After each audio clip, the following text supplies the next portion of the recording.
Let's get the meeting called to order. Would you please call a roll? Commissioner Bunting, Present. Commissioner Lumberman, Here. Commissioner Murphy, Here. Commissioner Smith, Here. Commissioner Bailey. I am here in Inglewood, Florida.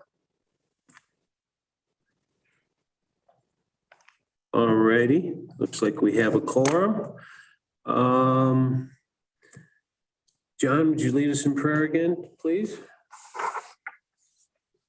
Heavenly Father, we ask that you bless this meeting as we look after the best interests of the taxpayers of Gratiot County.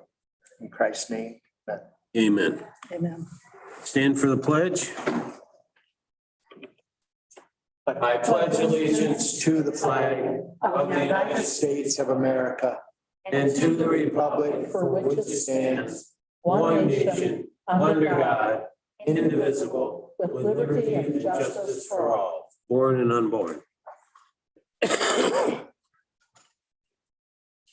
All right, and we have a couple changes to the agenda. We want to move M1, Health Department Building Upgrades, request for ARP funds, put it in just after the public comment, prior to the public hearing. And we're not going to have an administrator's report tonight. Tracy had a meeting that she's was attending. She's going to be back. Anyone else have any changes? And entertain a motion to make those changes and approve the agenda. Second. Moved by Commissioner Smith, second by Commissioner Lemmerman. Any discussion? All those in favor, aye? Aye. Aye. Opposed, nay? Motion passed. So, brief public comment. Matt, anybody you see online to make public comment? Nope, I don't see anybody connected in right now. Okay, if anyone does, please unmute yourself and go ahead. Then let's move on to M1 that was on the agenda. The Health Department building upgrade. And Tracy, you were going to handle this, correct? Yes, thanks to all of you for moving this up on the agenda for a couple of reasons. And one is we can see that Aaron Wosak has logged on to the meeting. And Aaron will be available to answer your questions about details of the project, should any enter your mind. Some months ago, I had received a report that the health department building furnace needed to be replaced. More recently, Tony Miller visited the building and saw that really much more extensive work is actually required down there. He felt that assessing the scope of the work was beyond his comfort level, so he asked me to have Aaron from Spicer Engineering help us out. Aaron has also helped us with the courthouse roof project. Apparently mentioning his name scared him so much that Aaron has logged off. Perhaps he'll be back. But indeed, it seems that the necessary work goes well beyond a furnace. And I'll pause for a minute while Aaron is getting himself connected again to audio.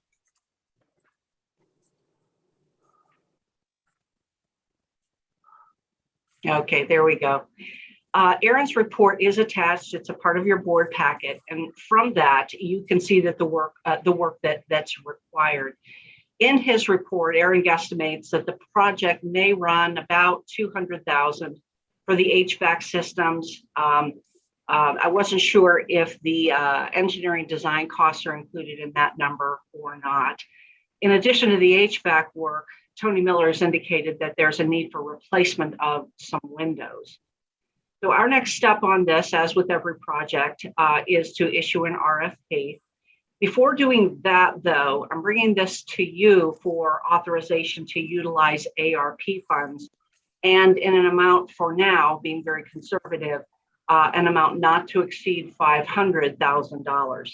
Again, because we don't have an estimate on the windows, and some other issues. Now, when the HVAC work is combined with the engineering design work, the window replacement, we're certainly going to go beyond that 200,000.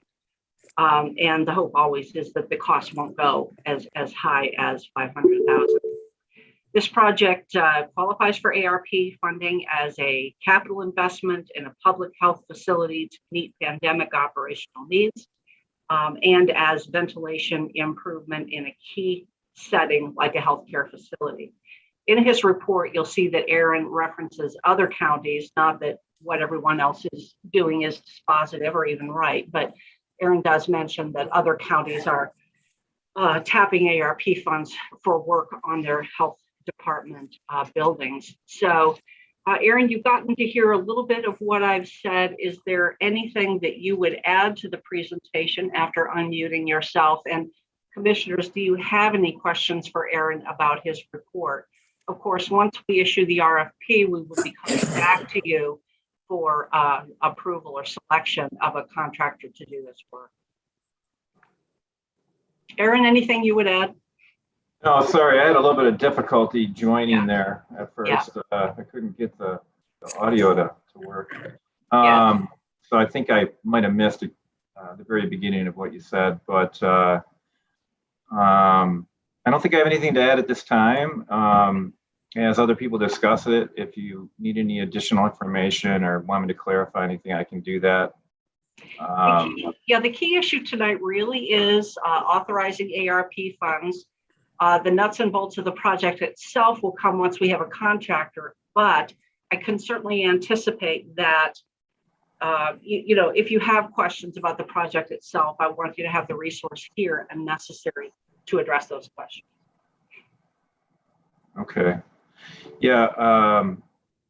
I have not had a lot of experience with the application of the ARP funds yet, because that information has been kind of slow and coming, and people are working through it. Worked with a couple other municipalities and we've discussed it. From what I understand, there can be an audit in the end to how the money is applied exactly. And I'm really looking for clarification, especially on HVAC systems, on how much latitude they give you for applying it to different parts of an HVAC system. So for example, if like one of the things I know would be accepted is improvements in fresh air supply, filtering, virus mitigation. We're seeing, applications of bipolar ionization filters. Those type of things should be a no-brainer for ARP to accept. But, okay, so what if you say, well, I want a new boiler system and my HVAC system's not going to work well unless I put the new boiler in, and my air handlers that provide the fresh air and filtered air and virus mitigation won't work well without a new boiler. These are some of the questions that we're waiting for clarification on, is how much latitude, what parts of the systems can we apply that money to? And that's just not clear to me right now. Aaron, I think that we've done Aaron, we're pretty comfortable about the qualification of this project for ARP funds. And we've had some practice at having projects approved and doing the documenting. We've submitted our first report. So really, we're pretty comfortable with that. And Chris and I have talked about it, and hence are bringing this to the board tonight. So, okay. And I would think so too, because right now you're kind of lacking in some pretty important areas there, and I would think that they would accept things also. Do board members have any questions about the project itself? Again, the limited request tonight is authorization to use ARP funding in an amount for now not to exceed $500,000 so that we can get this project moving. That be in fiscal year, the upcoming December 1? Or no, October 1? Doesn't really matter, Chuck, but it Okay. certainly will be beyond October 1, given that we're at September 21st. I was just looking at the projects on the final page.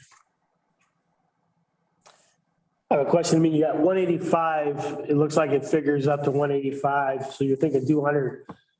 Where do we come up with 500? Okay, again, And how much is engineering in this? Okay, But I'll repeat myself. In Aaron's report, he's indicating a project cost for the HVAC of 200,000. Aaron, I wasn't clear if in your memo, the engineering design cost was included in that amount. You can clarify that. Beyond that, there's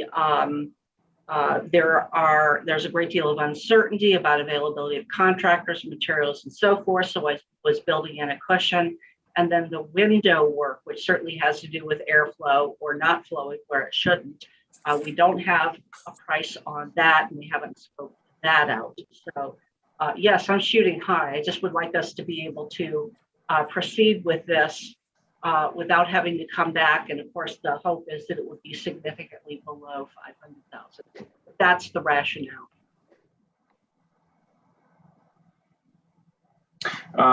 My fee is not included. I made note that we typically would base it about 7% of our projected construction estimate. So if it's a $200,000 project, 7% being 14,000. But I have not provided a proposal yet. I've been kind of waiting for that request. And so when I am requested that, I'll kind of, dial in that number more carefully and see where I think I'll actually fall. It depends on it depended on the scope and, what you ended up wanting to do. Also, I gave you a couple options in there. So again, the proposal will follow probably tonight's meeting if you'd like me to send you that. Again, tonight's scope is fairly narrow. That before we go with this, we want to know how we're paying for it. And we believe we have an ARP project. Our practice this point up to now has been to bring these to this board. For So for the motion on this to proceed, all we are looking for is a motion to use ARP funds Correct. without a dollar figure. Well, I was suggesting up to 500,000 because I'm assuming you don't want to write us a blank check. And I hope we're not going to spend more than we need to. Aaron's work will help us with the scope of work in our RFP. And of course, it's our practice, in fact required, that we choose the lowest qualified bid.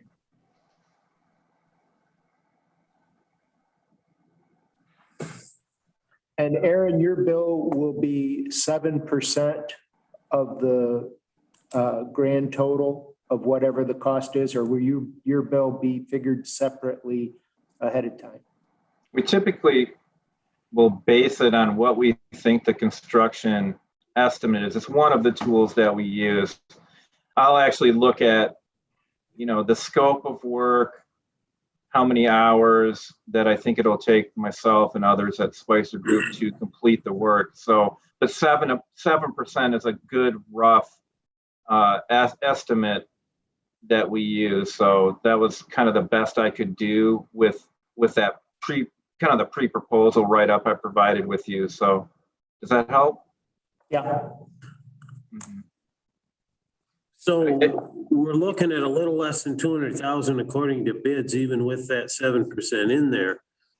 I mean, even if we project a 50% cost overrun, we're only looking at 300,000. 500 is a little high. 300,000 for windows. It doesn't include windows, however. Oh, windows. What's the figure for windows? I'm I missing don't that. have it. I don't have it. You're estimating that then, yeah. I have no estimate for windows. I'm just shooting high so that we can proceed without having to come back. Okay. Tracy, if we could help with that if you'd like. Matter of fact, we have architectural staff too that Yes. if you'd like us We'll like to work step with up you that. on that. We'll work with you Okay. on that. Okay.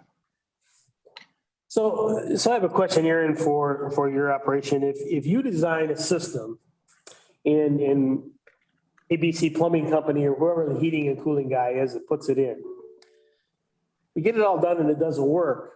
And he says, I designed it the way you wanted it designed. I mean, and you're gathering people up to design this stuff versus you're physically not putting that in or do that type of work. I Who's do that. responsible for- Who's responsible for that? Yeah, no, I do the design work myself. I'm the engineer, mechanical engineer, so I would actually do the design work. And yeah, if the system doesn't work right, then Spicer Group would be responsible for improving the system. So it is our responsibility to design you a system that will work. Aaron, can you mention one or two other projects for which you have recently done design work for us here? Well, I've only done one so far, but it was the rooftop unit replacement for the connector building at the Gratiot County Courthouse building. So we put in the 2 new rooftop units there. Right. And that project has turned out nicely from Have you, what I'm did hearing. you help us with courthouse roof? No, I talked to Tony a little bit about it, and I know that he Okay, he was so working- the rooftop units followed a similar process here. You did design, help to create technical specifications that we used in the RFP. Is that right? Right, Right. So Right, that's we the created the- process, and it's one that we've used for before. that's correct. Yeah. And there's a contract, and we had that before this board was approved. Right. I mean, I've worked with many municipalities in Michigan. Right now, we've just finished a project with Grosse Pointe Park. I'm doing a lot of work at Owasso Schools, which is right down the road from you. Well, you name it, I'm working on it. I'm helping Alpena County work through a health department renovation that they're planning right now, very similar to yours. There's if you'd like, we could send you some more information about some of the projects that we've worked on. I just wanted authorization for ARP funds. The rest of this, we can come to you with every step of the way. We're pretty familiar with these projects. So Aaron and I will just let you now formulate your questions and let us know what you want to do. Tracy, would we know when we're going to have a bid for the windows? A bid? No, we're not bidding anything out yet. An estimate? Estimate, something on paper? No. 2 to 4 weeks. Tony's on vacation this week, and Oh, we haven't come back. Well, if we don't get a motion. I move that we authorize up to $500,000 of ARP funds for this HVAC project and windows. and windows. Thank you, John. So we have a motion from Commissioner Lemmerman. Do I have a second? Or Bailey. Support by Commissioner Bailey. Any further discussion?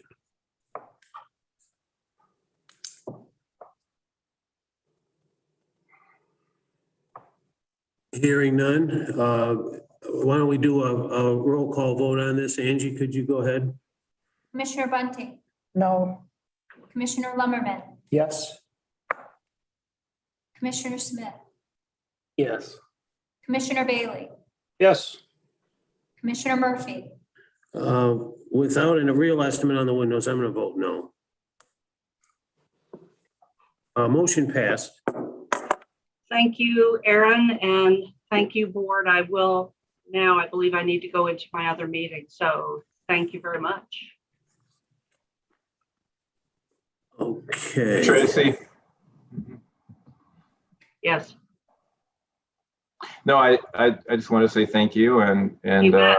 We'll be in follow up touch. with me. And if you'd like some help with an estimate on the windows, we can help with that too. Yeah, Tony will be back next week and we'll go forward. Thank you, Erin. Okay, you're welcome. Thanks, everyone.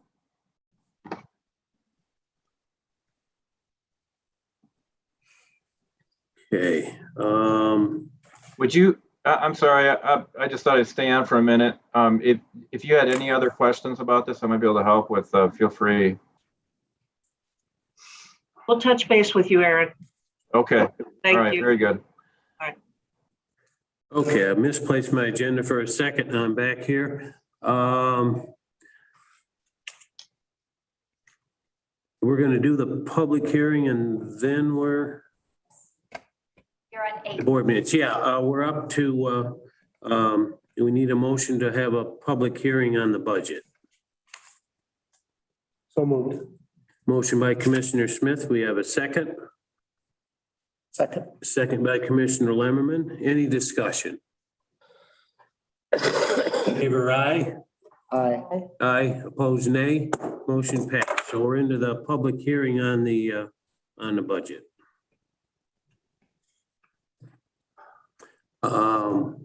Chris, you're gonna handle this, I'm assuming. Absolutely. Alrighty. So 2 weeks ago, we presented draft 1 of the budget book for fiscal year 2021 and 2022. Through feedback and discussion, I have dispersed and posted publicly draft 2, which I would like to go through with the board tonight and with take any questions that you have. And then once we're out of public hearing, I would like the board to consider passing the budget for next year. So scrolling down to our budget transmittal letter. I'm just going to go through this again with you and show you what's changed in the last couple of weeks. A transmittal letter, again, is the budget in words. It is the story of what is going to happen next year and how it compares to our current budget year.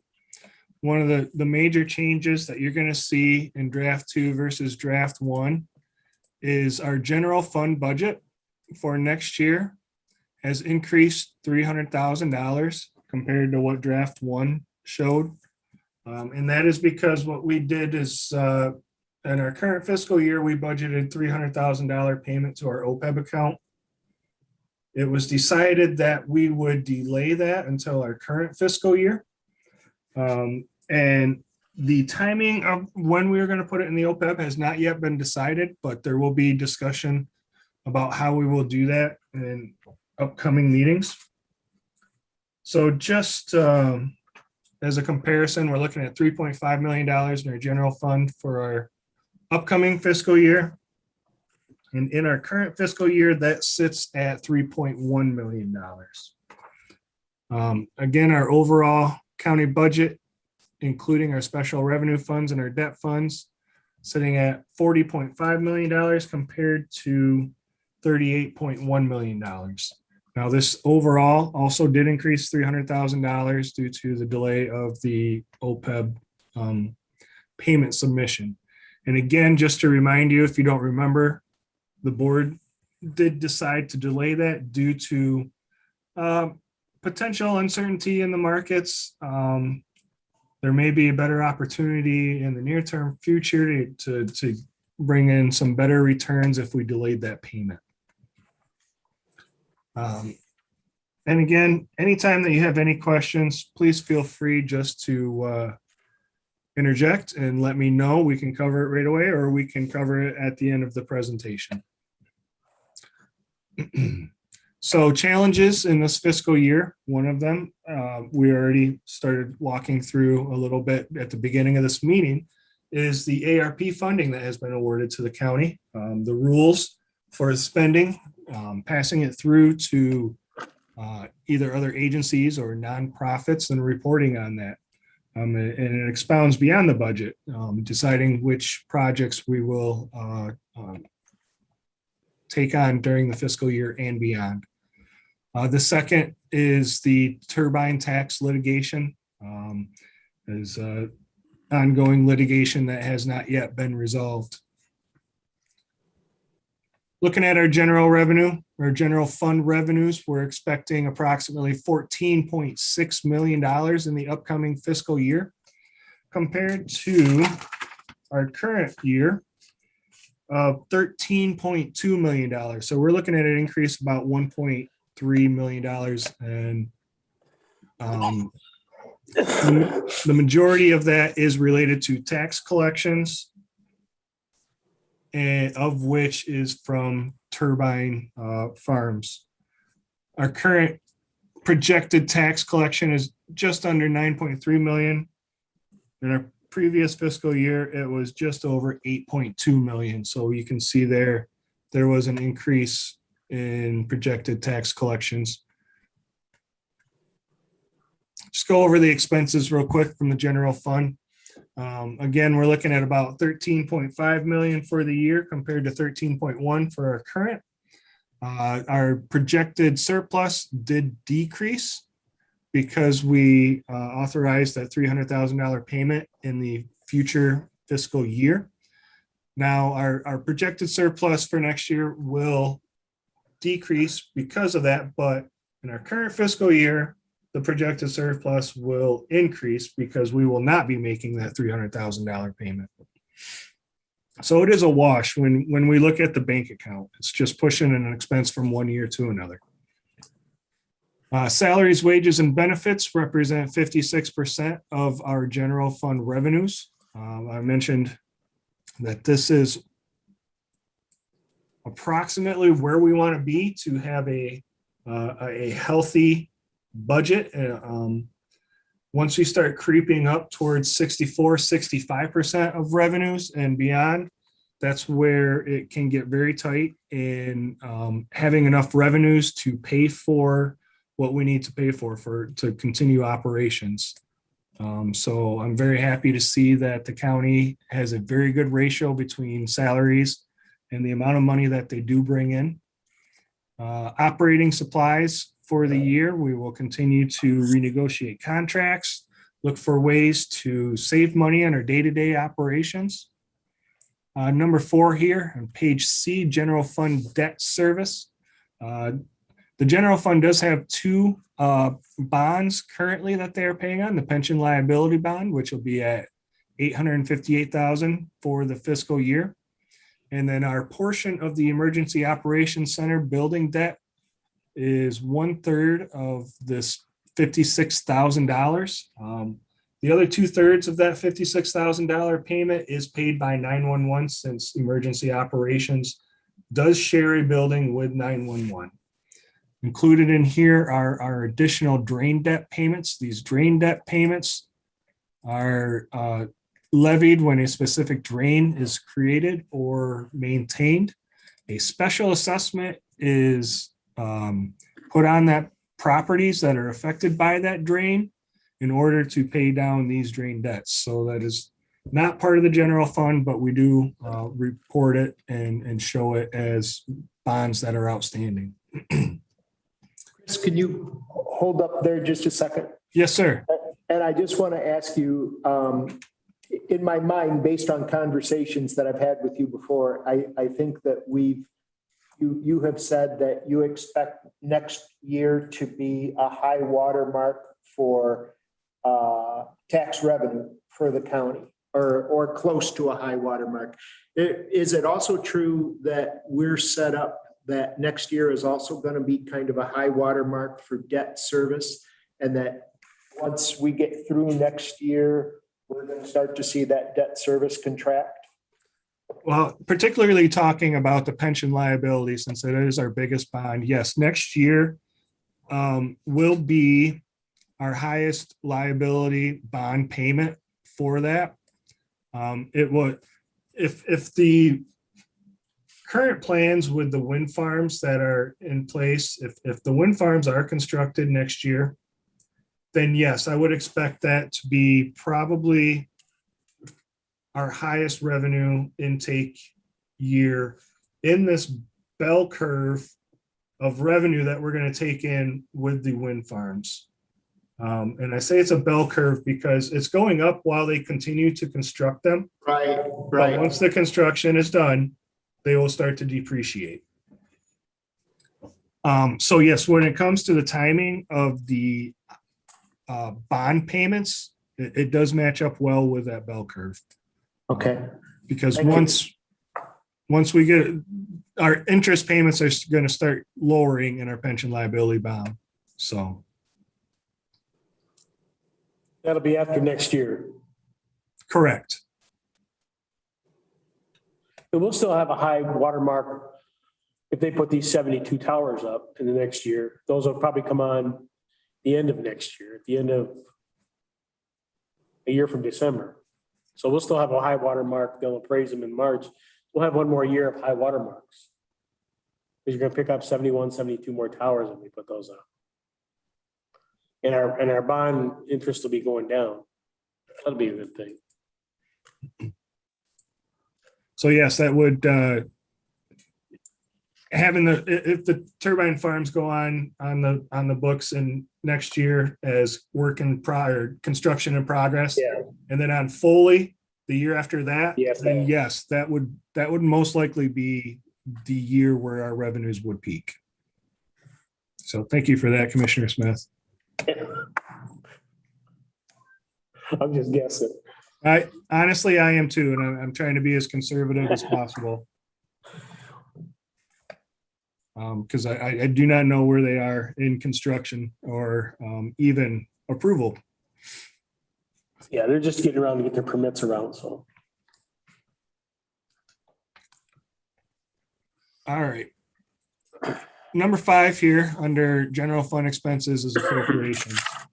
Appropriations is one of the larger, well, I should say departments are within the general fund. Nearly $2 million gets budgeted in appropriations. And some of the examples of that would be appropriations to the child care fund, appropriations to the capital improvement fund, debt retirement.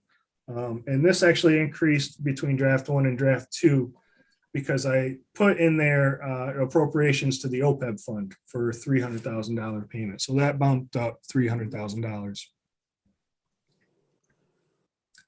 So some items that I wanted to bring up that require some monitoring over the next fiscal year. And there are some wording changes here too. But COVID related costs and grant reimbursement, specifically COVID grants.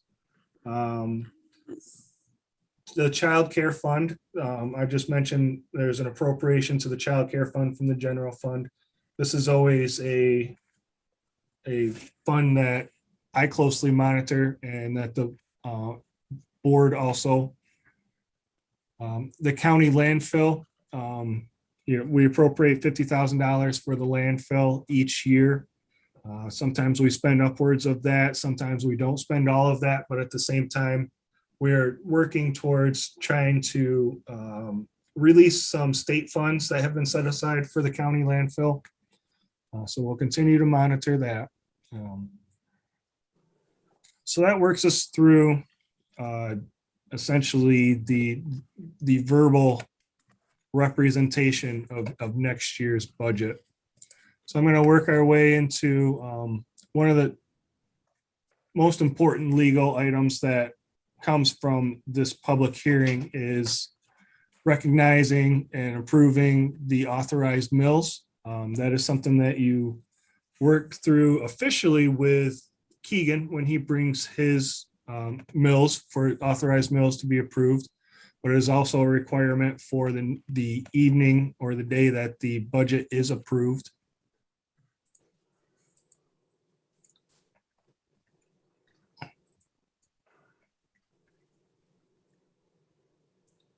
Goals and objectives from the Board of Commissioners for the upcoming fiscal year. use of American Rescue Funds, proper use, try to leverage the maximum impact on the county and its residents. There are many things that these funds can be used to help improve our county. Looking for a clean audit report, continued improvement, document procedures, no audit findings, continued staff professional development, centrally and individual department-led efforts, promotion of countywide individual department training opportunities, the airport implementation of operational scenario selected to be executed, classification study. This was requested to be added to draft 2. Board of Commissioners discussion of when and how a classification study should, I guess, or could be done. Sustainability and productive use of landfill property. That's page J. Move into K. We're looking at capital improvement projects.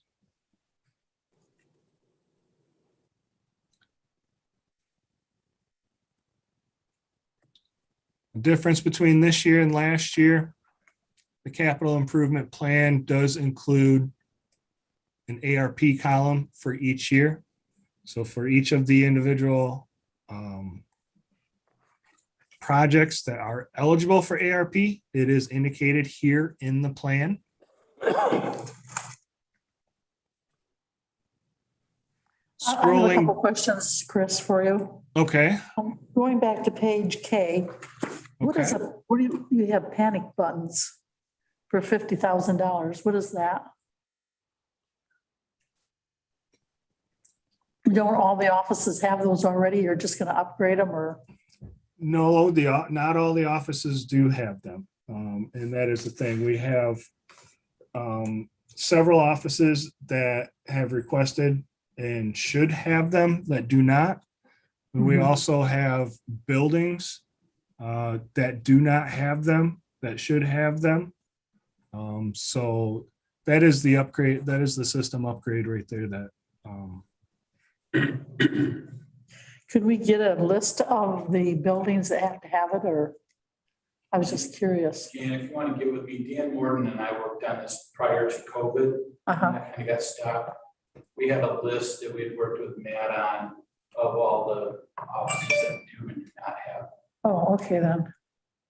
I guess I'm asking too, do you feel that it's getting to the point where we really need, I mean, I guess I know how you feel. I put cameras. I'm not gonna say it's something that should be done. It's Uh-huh. a preventative thing. Yeah. Okay, that's good. I just was curious about it. I guess I'm more curious to know, is it here in the courthouse or other buildings? There's several, and if you want to stop and. Yeah, I will. Yeah. Okay, thank you. And then I had another question too. The only thing that I would like to, you have a half-ton truck for the animal control. And I would be against that. For one of the biggest reasons is that you don't go pick up dogs or cats. I have several people in my district that's called and they're always told they have to bring them in themselves, and then they have to neuter them before they can leave them. A lot of times they don't want to take them because they only want so many out there at a time. So that is questionable for me. And There before, Jan. and then I had another question on here, just a minute. What is the email replacement system? What is that? our current email system does not have,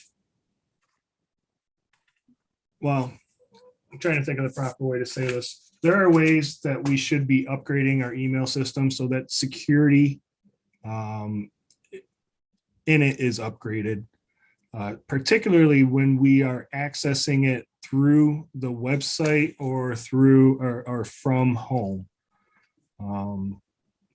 So when we are within the courthouse and behind the firewalls within the courthouse, the security for our email is higher than it is if we are accessing it outside the courthouse. And upgrading the system would put put those two, the security levels even. Okay. So it's just an extra precaution. Correct. With more people working from home and remotely, it is a precaution that administration and IT felt was necessary. Okay. And it's also something that you will see very common in other organizations, that level of security. Okay, that's all I had to ask on that page. Am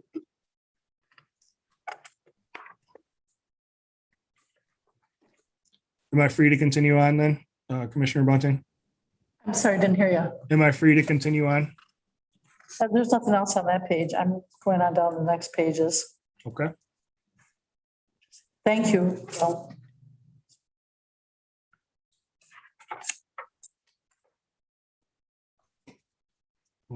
So the big numbers from the capital improvement plan would be the total general fund expenditures at the bottom here at $508,000. Total special revenue expenditures at $82,000. And then ARP expenditures at $116,000. So the general fund expenditures, we will find those in the general fund and appropriations to other funds. Special revenue expenditures, you will find them in the individual departments such as COA. Right up here, COA is budgeted to carpet their entire building at $50,000. That's a special revenue fund because they have their own millage. So that will be coming out of their fund. And then ARP has its own fund also. So continuing on, departments, agencies, and boards that have members appointed by or receive funds or in-kind services from Gratiot County Commissioners. I do not believe that this has changed from year to year. Next item in the budget is the animal control fee schedule.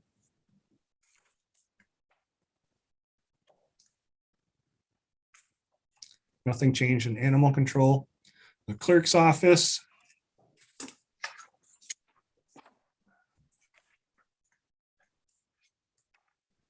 believe the only thing that changed is they dropped a passport fee, which they no longer provide that service. That service is provided in the Register of Deeds. Gratiot County Drain Commissioner is up next.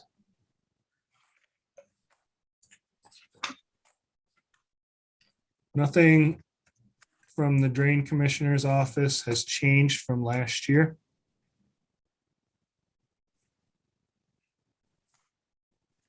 In fact, I don't think anything else has changed until we get to the treasurer's fee schedule, and that was a fee schedule that was just added this year.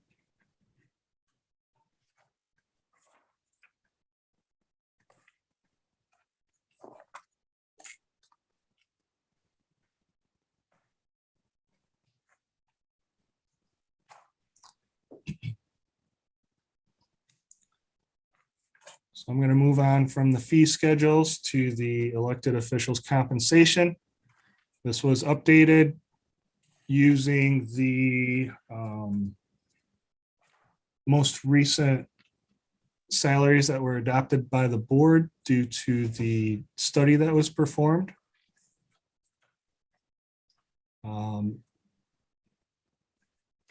Judge salaries are set by the state.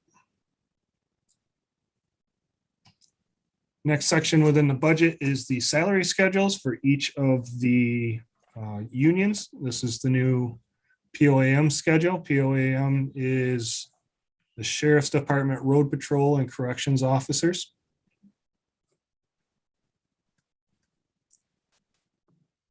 Moving on is the TPOAM, Technical Professional and Office Workers Association. They have two salary schedules. one for being hired prior to October 1st, 2005, one being hired after that date.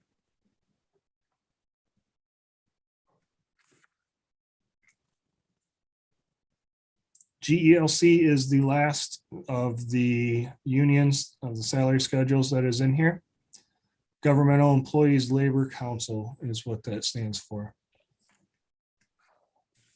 Department staffing in each of the departments is next up in the budget schedule.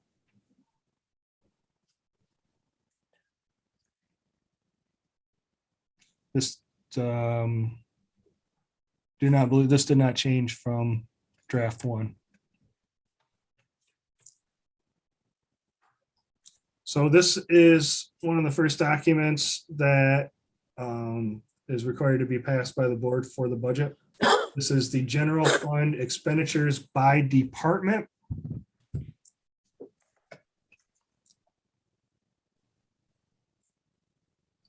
There were a few items that changed from draft one. The first one was the county sheriff's expenditures for the fiscal year. This was actually lowered. Some of these expenditures were moved into the millage fund and the county jail. This was raised a little bit to include the agreed upon salary raise for them. Overall, when the change was made, they were netted. When we come down to the total for the general fund, we see here the $13.5 million request for the year compared to the two prior years that were both at 13.1.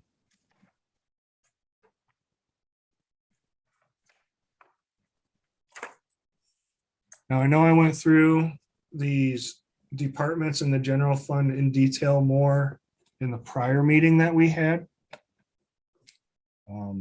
Based on the prior meeting and any review that you may have done in the past 2 weeks, does anybody have any questions about the expenditures in the general fund for our upcoming fiscal year?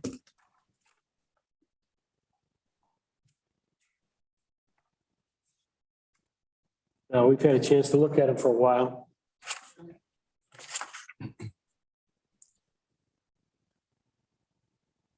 I mean, one of the biggest changes that you'll see is down here on drain commission. They stayed steady at 470,000 the last couple of years. And there's a $50,000 bump, and that was just to budget paying off drain notes before they are issued. Each of you are familiar with that process when the drain commissioner submits a request for, or not a request, a notification to the board of a prepayment for a note so that we don't have to pay the interest. So I built in some of those into this year's budget, so there wouldn't be a budget amendment at the end of the year.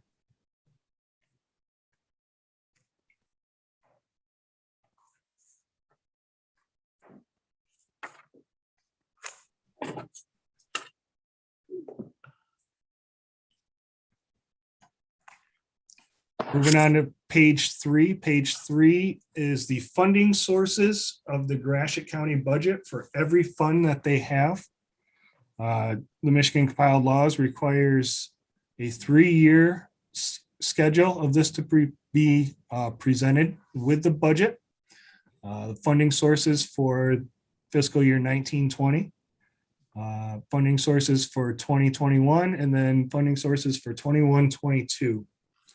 So each of these funding sources for 1920 and 20-21, you've seen in previous budget books. So the one that I created for this budget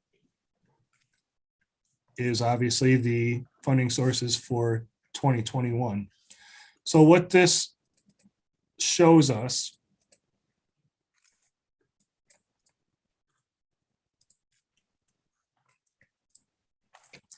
is our first column here is our expenditures. So for our general fund, we're going to have $13.5 million in expenditures budgeted. How are we going to pay for that? These next 3 columns show us how we pay for that. We expect to collect just under $9.3 million in taxes, generate $2.6 million in department revenue. We expect about $2.3 million in federal and state grants for a total of $14.25 million. In addition to that, there's going to be transfers in from other funds just over $300,000. So what you can see using this spreadsheet is we're going to have about $14.5 million coming into the general fund, and we expect about $13.5 million going out. So that's obviously what you want to see. You want to see a surplus. You want more coming in, more or at least the same coming in than is going out. The only fund that changed in this one from a prior presentation was the general fund. Just going to give you a minute to ask any questions that you might about this particular spreadsheet.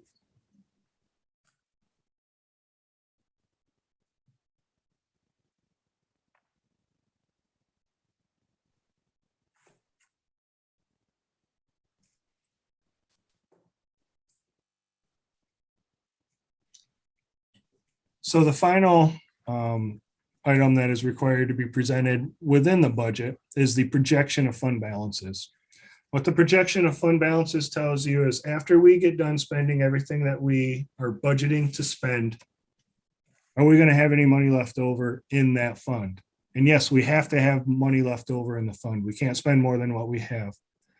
So honestly, the easiest way to review this is to come all the way over to the column on the right-hand side, and this is on page 6. What is going to be our projected bank account balance, our projected fund balance at the end of the fiscal year?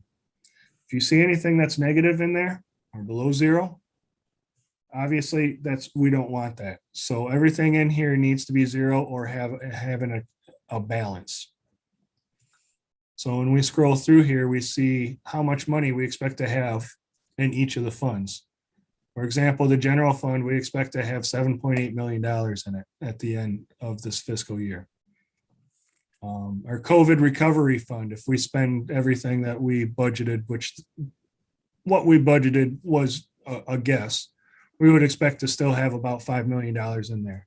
Obviously, that could change if we have big ticket items.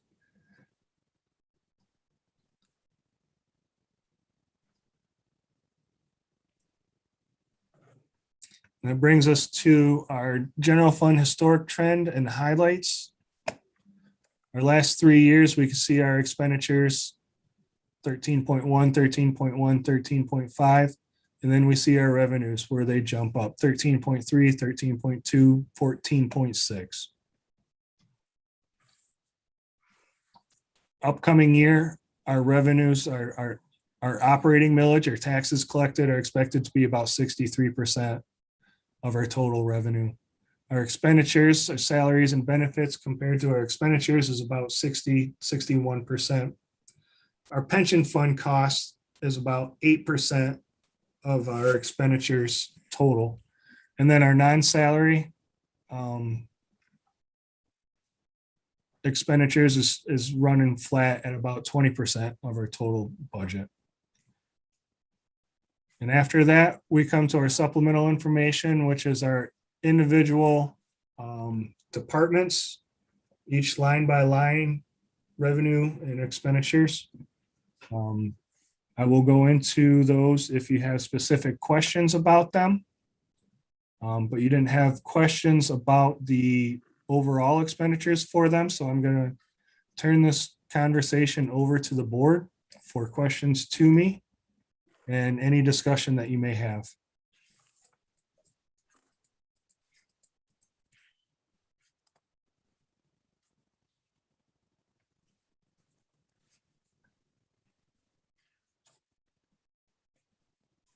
Chris, on these pages here, you've got the 2019 through 20 amended budget. And then we've got a balance as of 8/13. I was just wondering why you did it. Wouldn't it be better to have an actual 2021 number there for us for comparison? What do you mean by an actual 2021 number?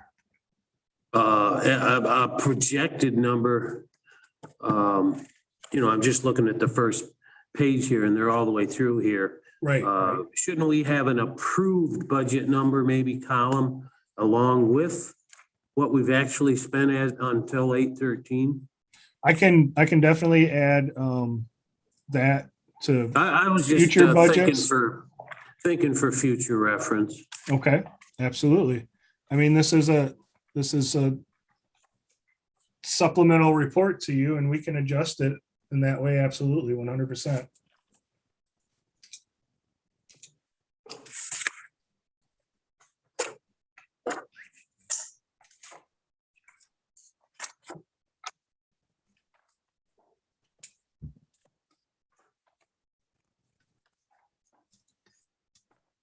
Chris, I have a question too, but let me find it here.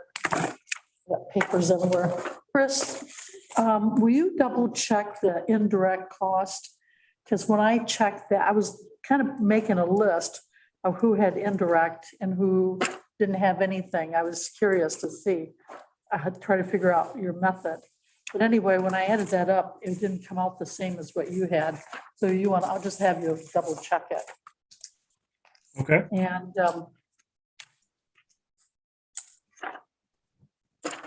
Are you asking me to double check it you don't have to now, do or it now. are you You can asking do me? it later.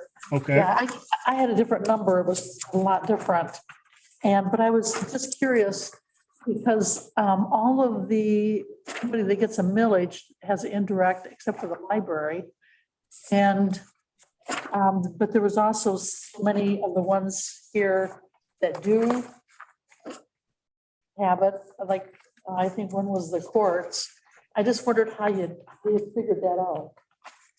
That is performed our cost allocation plan, which I forwarded to you. I think it was about 4 months ago when you were asking about them. I forwarded the cost allocation plan that is completed by MGT. When we came to you and asked to renew MGT's contract to continue creating these cost allocation plans for us, there was a lot of questions about what a cost allocation plan and how it is put together. So that's when I did forward that to you guys. So Yeah, you do I have that information of where those numbers came from. Yeah, I know how you're getting the numbers. I guess what I was curious about is how did you pick certain ones and not other ones? And like, for instance, and this doesn't have to be now. I can do this later. I can Okay. come to your office. I was just curious about it. Well, the law dictates a lot of it. A lot of departments, you cannot charge indirect costs to. So if it is in the law that you can't charge it to a department, that's when I do not do it.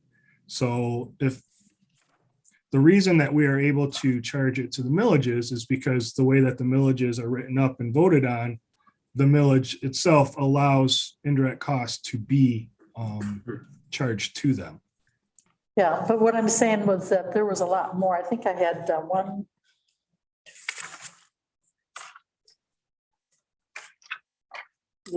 just an error, I'll tell you, 11,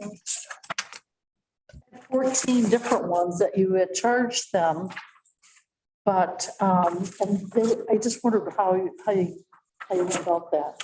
But I'll give you my list, show you what I had. We can talk about that later, because I'm just curious on it. And the number I came up with, so you kind of have an idea, and not all of these, like, on some of these, you didn't follow through to the 21, 22. So the number I'm giving you would even be higher yet. I'll give you the number here of 280,000 or 280,000. Yeah, 280,219. So $280,219 is what I came up with. But there's still some here that would be, that's not filled in. But I'm gonna try to come over. I gotta work tomorrow, but I'll come Thursday or Friday.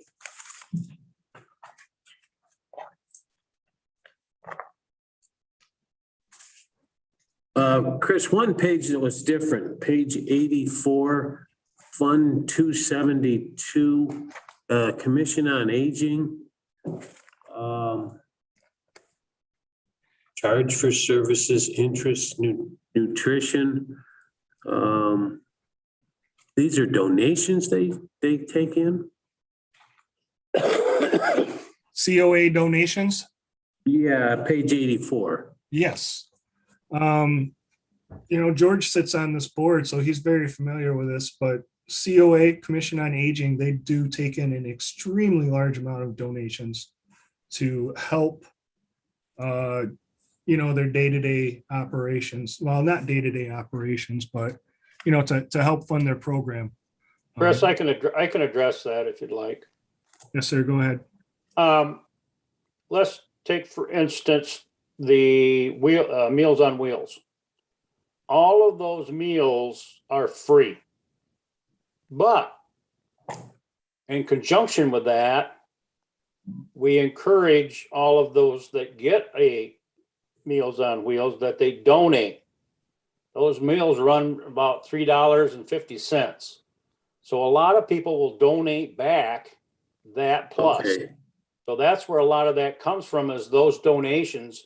And that's a huge amount that comes back to us, but we can't charge for the meals. We can ask for a Right. donation. And if they clean the gutters on your house, it's a donation. If they wash your windows, it's a donation. If we don't, they do free services, but they ask for donations. Donations have a different, you can use that money for different things than you can use the millage for. So that's why we track it separately in a separate fund. Okay, thank you.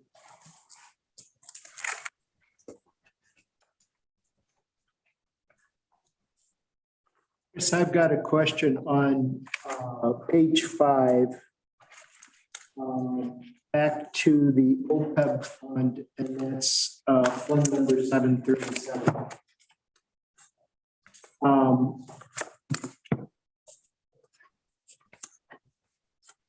Going across here in the 2021 budget, or 2021 to 22 budget, $540,000 funding. We're going to contribute $540,000 to that fund this year. No, we will not. But we are expecting to spend about $240,000 paying premiums for our retirees on top of the $300,000 that is going to the OPEB fund. So there is a cost to the OPEB. We have to pay those benefits also. Okay, so that 540 then is, we anticipate we're going to spend 240,000 out of it. And we're going to make the 300 contribution that we're carrying over from this year. And that's in your second to the last column, non-revenue sources. Correct. It should be transfer in, interfund Right. transfers. Yep, non-revenue sources. Yes. And then what is the department generated 350,000? In that same, the same 737 following it across. Yep. Let's go down and look at it.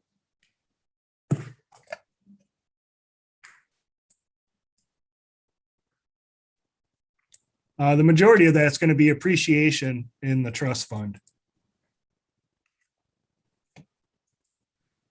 Okay, so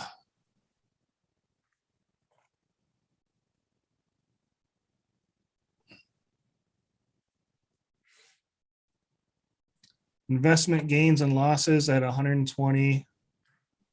How is this working? Transfer in.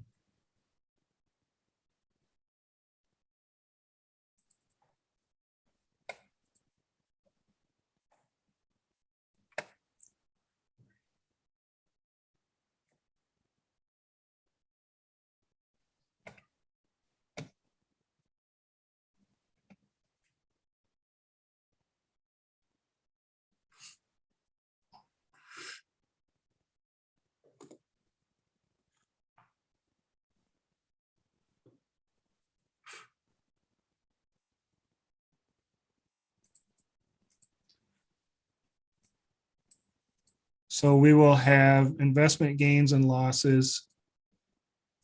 And then we will have retiree insurance reimbursement. Do you see the 230,000 I have highlighted on the screen? Yes, I do. Yeah. That should be underneath retiree health insurance reimbursement, because that will come from the OPEB trust itself. So that's how we will fund what we do now, pay as we go. When we pay for the retirees' health premiums, a percentage of it, we pay for the retirees' life insurance premiums. Okay, so even though it says contributions employer, that is coming from within the fund itself, right? Correct. It will come from MERS. Well, I'll put a request in from MERS. And then when MERS sends us a check from the trust fund, that's where I will deposit it. Okay. So it'll show up as a revenue. See, it's just my brain. I don't think I understood. I just thought we were gonna put another 300 in it and we're done. But the overage here over the 300 is you're still monitoring and you're projecting the income and outflows. Correct. That's okay. Okay, it's not really dollars that's moving in and out of our budget. Correct. Okay. It's the dollars moving in and out of the fund. That's Right. Yeah, the budget, it's just kind of a wash, but. It's honestly, it's a little bit trickier of a fund to understand. It's something that I'm actually getting better and better at, and I'll be presenting some more fiduciary fund information, but the OPEB fund is not considered property of the county because it is a trust fund that we have put away for the employees. It is considered property of the employees, but the county is the fiduciary of that fund. So the accounting for it is a little bit different than what you would see in a COA donations or in the general fund. Because legally, financially, it's not our money. We've already promised it to the employees and we put it away for them. Now, don't be surprised if I ask you about it again, just because it's taken a while to sink in. I have a question for you, Chris, on the same thing. MERS, we took out a bond several years ago, 6.5 million, I think it was. Where are Correct. we at on paying that off? Well, it'll be paid off in 2026, so we're about halfway through. I can go ahead and pull out the debt schedule. Those are usually that's something that's presented at the when the audit and financial statements are presented, not the budget. I was just curious. I remember just having to think of it.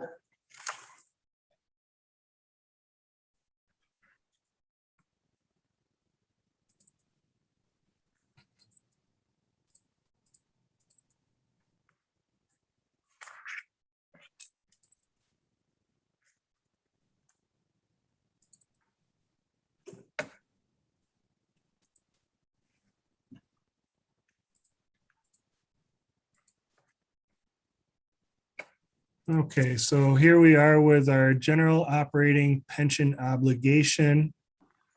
Fiscal year ending 2021, so we would have paid that.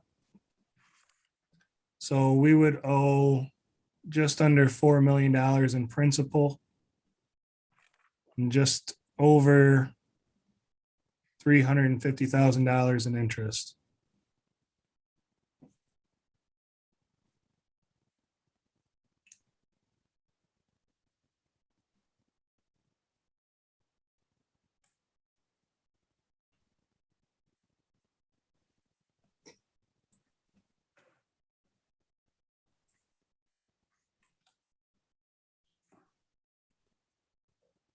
Is that sufficient, Commissioner Bunny? Yes, Thank you. yes, thank you.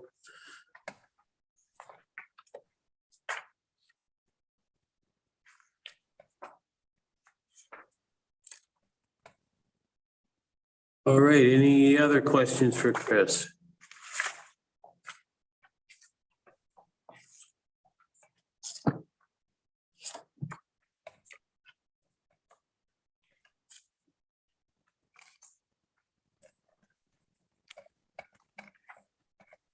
We could move on to public comment. Is there any public comment on the budget? See any in the room? Matt, is there anybody online that you could see that might be public comment? Nope, nobody else is connected in right now. Okay.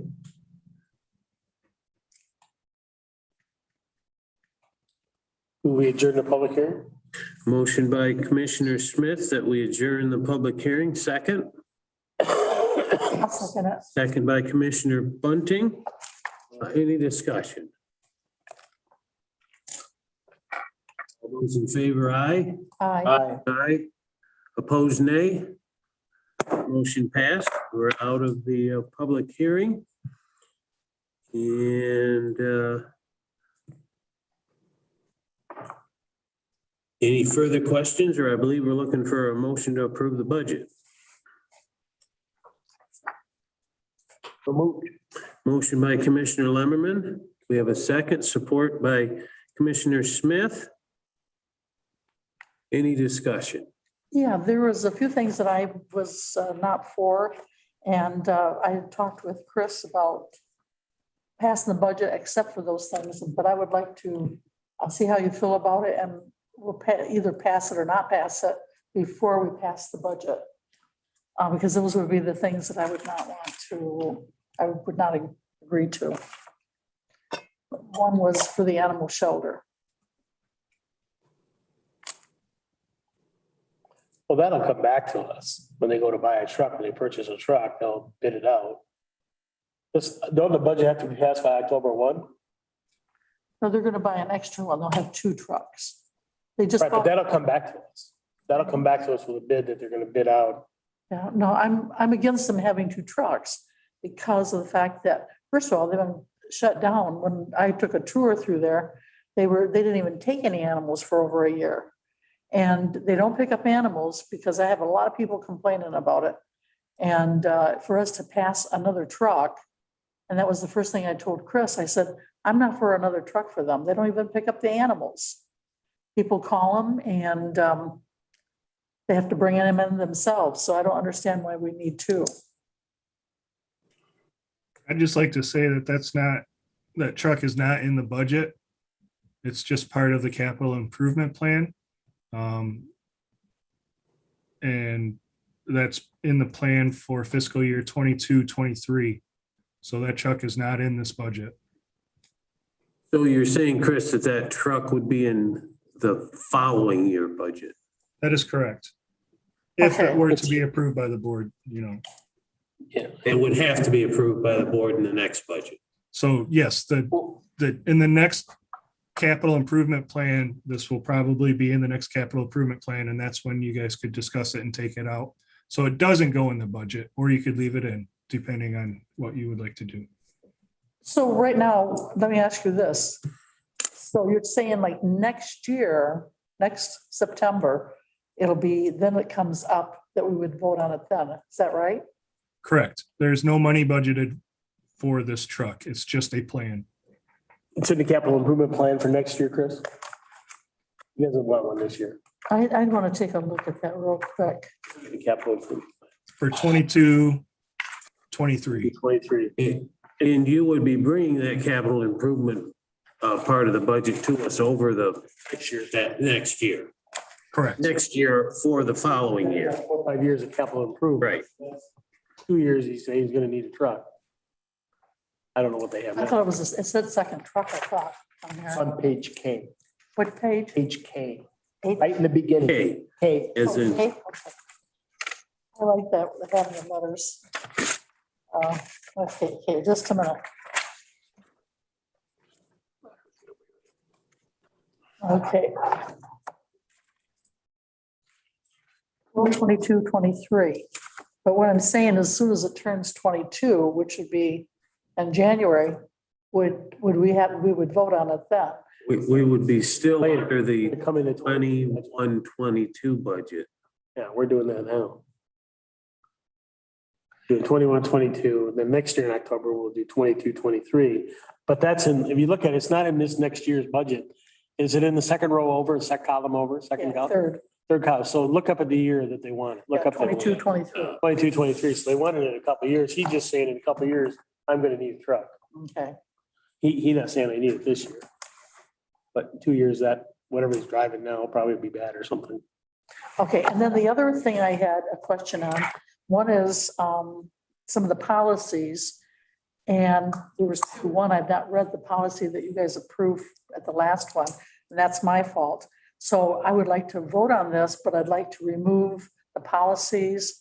And then, I mean, it's basically to get to get this budget passed. And there was only two things, the policies were one and the truck. So can we vote on this excluding the policies? I mean, you guys have already voted on them and they're all taken care of. But I personally do not want to vote yes on policies on this. So I'd like to just remove the policies and vote on the budget. What policies are you talking? Well, I don't believe they're in The here. budget is just a black and white Here's a- thing that's set up that I thought, they can't do much. I mean, there's no policies in here. It's Yeah. not based on. The motion on the They made this floor. out of a policy. if you go to E, it I starts call the on E. question. There'd be E all the way through F, G, and H. You guys voted on one while I was gone. And I believe that's in here. We voted on a policy about spending, we can't call a lawyer or something. Yeah, That's got nothing to do with the budget.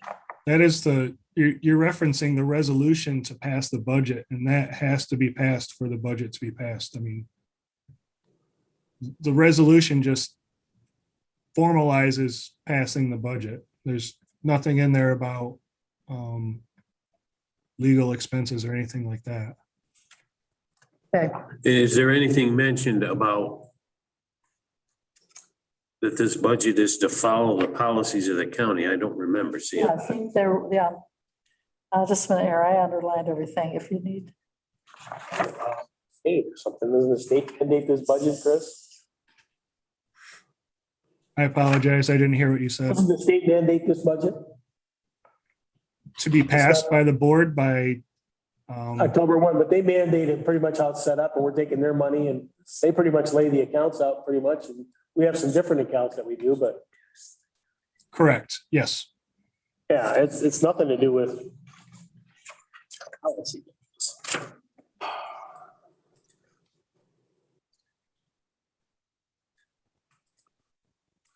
Just a minute, I highlighted some of this stuff.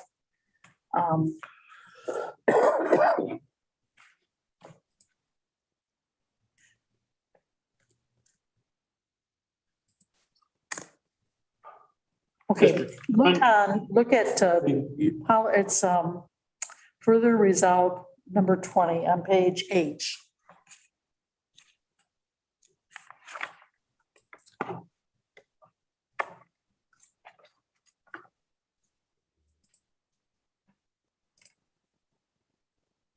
I think that was the one. Let me just check these. Wasn't that one that I want to say? Yeah, that could apply, what she's talking about.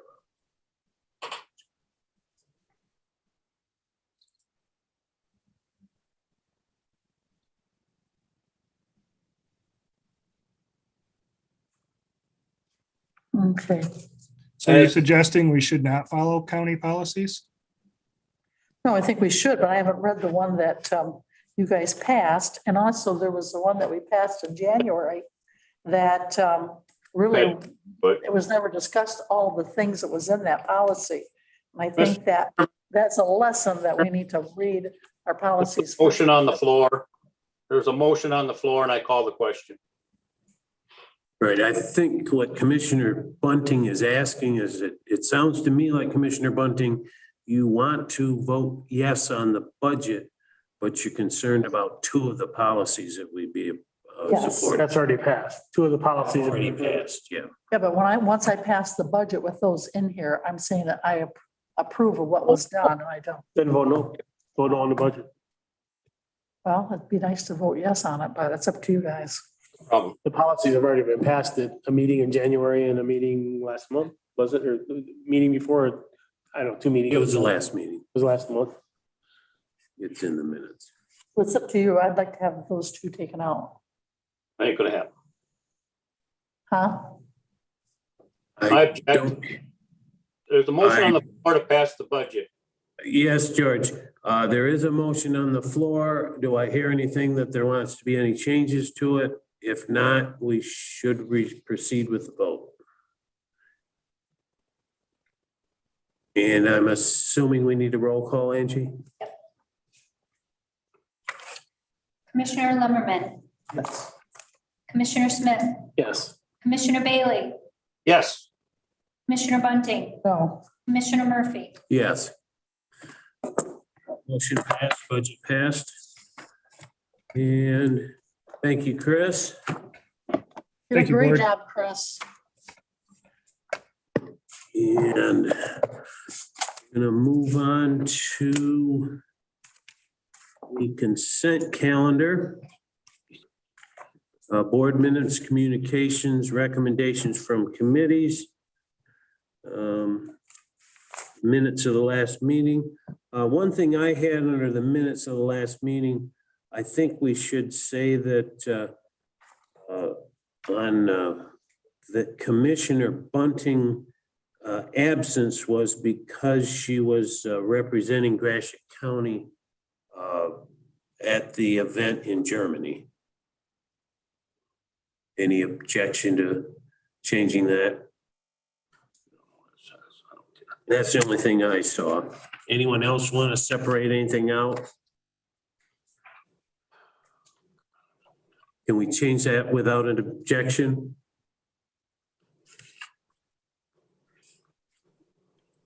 I hear nobody else wants to separate anything out of the consent agenda. We'll entertain a motion. I'll make a motion that we approve this except for changing that I was representing Germany. Yeah, well, we could do a motion to approve as long as there wasn't any objection to changing that. Is there a second? Moved by Commissioner Bunting, Second. second by Commissioner Lemmerman. Any discussion? All those in favor, aye? Aye. Those opposed, nay. Consent calendar's passed. We are on to, we don't have an administrator's report tonight. Don't see Tracy back either. Commissioner committee reports. Commissioner Lemmerman? I don't have a report. Okay, the only thing I had is I wanted to applaud the Veterans Department. They put on a fantastic event on 9/11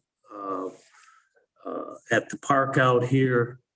Tremendous turnout. We filled the little Pavilion. pavilion there. Thank you.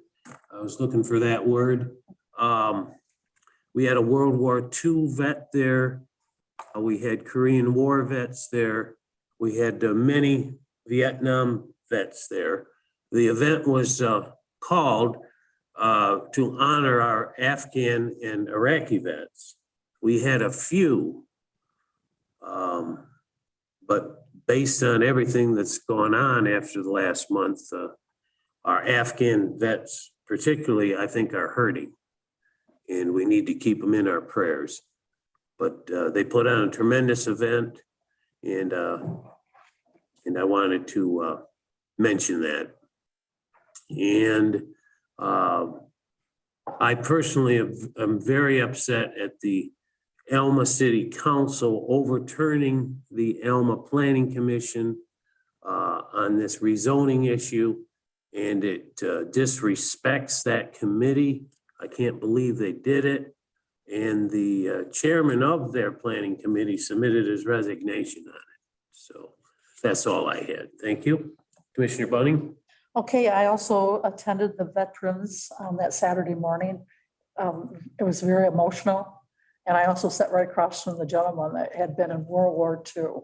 So that was kind of an honor to sit with him.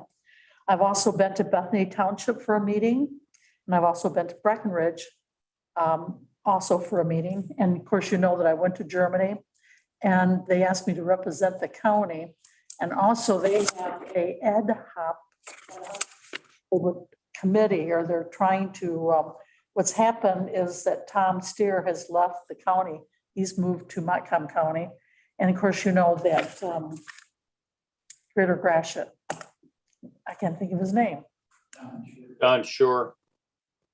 Is it Tom Sure? Don. Oh, Don Sure. I couldn't think of his name. Don Sure has also left. And these were two people that really was very, very involved. And so they're looking for to recruit some new people. And so I wondered if there's anybody on the county board here that would like to attend those meetings. There's not a lot of them, but they are, Germany is coming here. They're gonna contact, I'm not sure who. There is a meeting, a group of people that already meet now. They have people from RESD, and I really don't know because I've never been to one. But we're looking for some volunteers that want to get involved on the board. Is there anybody here on the meeting? Oh, I started to say that they're coming here in June, but they'll let us know exactly the dates.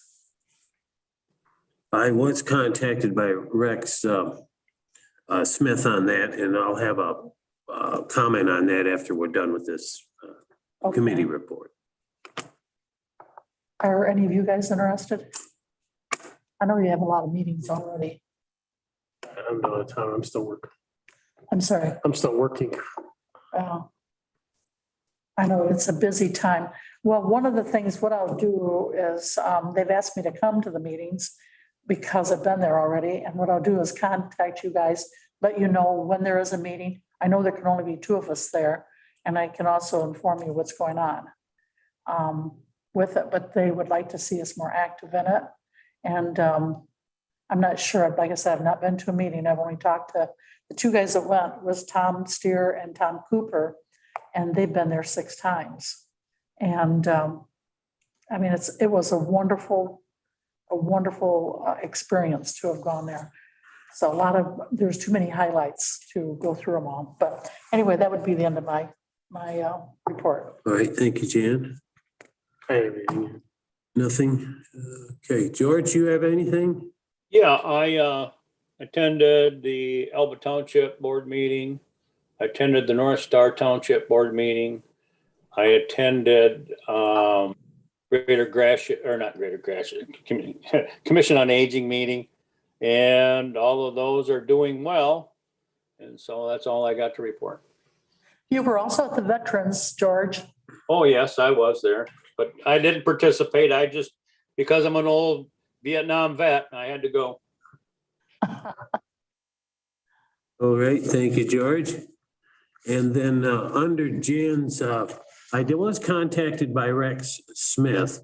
So I'd like to appoint an ad hoc committee and suggest that the membership might come from the RESD, Greater Gratiot, County Chamber of Commerce,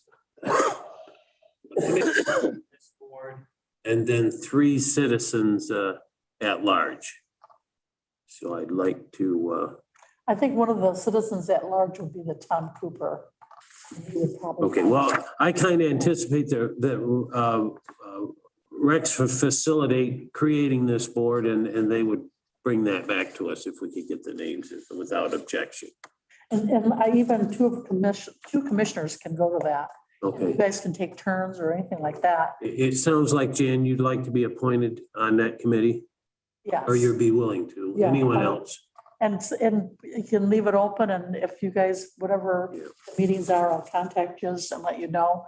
If you feel like coming, that'd be great. Yeah, and I believe the plan is they're coming this coming June, and they'd probably coordinate with Sarah Villa to, a date and that would be a great place to accommodate them. And then we would send people back or ask people to go back In the fall or later? No, it's every other year. So Oh, okay, so it'd be another year. there, next year they come here. And then plus you need to know too, that they said that over 2,000 children have gone back and forth. Oh, yeah. And I'm not sure, I think it was 3 months, but I'm not real sure on that. But we sent kids over there and they sent kids over here. And I believe, I thought they said that somebody came to your house that was, Yeah, a set of twins. My daughter was involved in that. She went to Germany and stayed with these twins, and now we're sending them Mountain Dew and baby gifts because they haven't been. But it's really an exchange program for students. yeah, And I think when my daughter went, there was a busload. I think they picked them up all over. And there was, the bus stopped here, a big 50 passenger bus. There were probably 30 kids on the bus and probably 10 or 12 got on from Ithaca. And there's a couple more picking kids up, and I think they all went to Detroit and flew out. But and I think, George, didn't you go there one time also? Yes, I went several years ago. And it was okay. you kind of stayed with the family there, right? You kind of stayed with the family there. No, there was only 3 of us that went, and so they put us up in a hotel. But this, they said, and now, 2 counties that went together 10 years ago as one county. And this was a 10-year anniversary. And so I think I told you guys, I couldn't get a hold of you. I got the flag at the last minute. It was the Friday before I left. But I am ordering another flag, which I want everybody to sign. I'm sending it over to Christopher, who was the attorney of the county and who pretty much took us everywhere. And anyway, they had a wonderful, it was on a Friday night ceremony of the 10-year anniversary. And what they did, they had 7 countries there, and each country had a flag. So the United States flag flew there, but the flags that I had purchased, I gave one to their chairperson and one to their administrator. And so I thought that this Christopher, who, I mean, just picked us up from the airport, took us back, and just, I mean, he was with us every single day. We went to his home and had dinner, but because there was only 3 of us and because of the situation, and they kept us pretty busy morning till night. I'm going to send him a flag, and I've also already sent him a package of goodies from the United States, Wall, Michigan. Actually, Gratiot County. I went up to the Amish restaurant or grocery store and bought some maple syrup and some honey and all that kind of stuff and set it in a box. So, but anyway, I'll let you know. I ordered the flag and it'll probably be here sometime next week.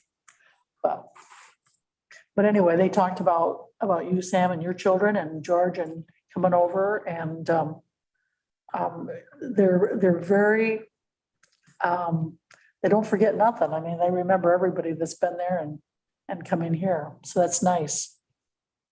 Oh, by the way, you need to know, you got pictures of all you guys. That was fun to look at. That was back 10 years ago. And that was sort of a fun thing to do, to see the pictures. It's in a book. They had writing underneath it. So you all look pretty young. All right, let's move on. We've already handled M1. Then there's another opioid bankruptcy settlement. No, I don't have the notes on this. It's 5 or 6 pages here in your packet. I think Tracy's there to help you Oh, out. Tracy, I didn't see you there. Awesome, you're back. You want to Yes. explain that? And then I won't have to try to use my old brain. Okay, well, there's an old memo in there for anybody who's concerned about it, but this is much like the Purdue Pharma bankruptcy settlement issue that came up, I don't know, a month or 2 ago, and that was we needed to cast a vote as to whether we were going to approve or support the bankruptcy proposal, but the timing was such that it came in between board meetings and we just had to move on it. So at that time, Chuck, you as chair were willing to make the call. Yes, we would approve that proposal, and then it was ratified at this meeting, and same situation here. Folks, it's a no-brainer because it's this or head off on all this litigation on our own. There's that, number one, and we're just not going to do that. But number two, these folks are negotiating in the interest of their clients, and Gratiot County is one of their clients. So, I mean, there are things that get stuck in my craw, like they get to reorganize rather than being shut down, but, you know, so it is. So number one, asking for you, like you did the past with Purdue Pharma, to ratify the approval of the participation and approval of the bankruptcy settlement. That's number one. And number two, because of this, the way this comes up and this kind of clunky procedure, I'm going to ask you to consider allowing me to indicate the approval for Gratiot County for these kinds of situations. I mean, this is a cut and paste from Purdue. I'm not suggesting that you authorize me to cast votes or approval or disapproval of things of first impression, but on these cookie cutter things, I think that we could get out of this procedure. I would, of course, report any action to you at the next commissioners meeting. That's all in the memo that is there in your packet. Okay, so we're looking for a motion to ratify this bankruptcy settlement, opioid Approval of the bankruptcy proposal. proposal. Thank you. So moved. Motion by Commissioner Smith, second by Commissioner Bunting. Any discussion on it? All those in favor, aye. Aye. Aye, opposed, nay. Motion passed. Next, Matt, you're up on an IT. Mr. Chair, did you take care to take up the other question on that matter? We did the health department. Oh, wait a minute. Approval. As I reported and as is in the memo, do you want to continue this clunky procedure, or would you like to authorize me to indicate the county's approval of these proposals as they come up, provided it is just like the last two? Okay, do you know how many more there are No. of this type? You're not gonna know, Chuck.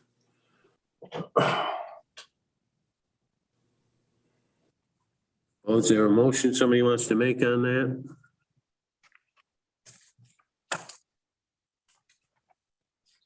I move I'd make that Go ahead.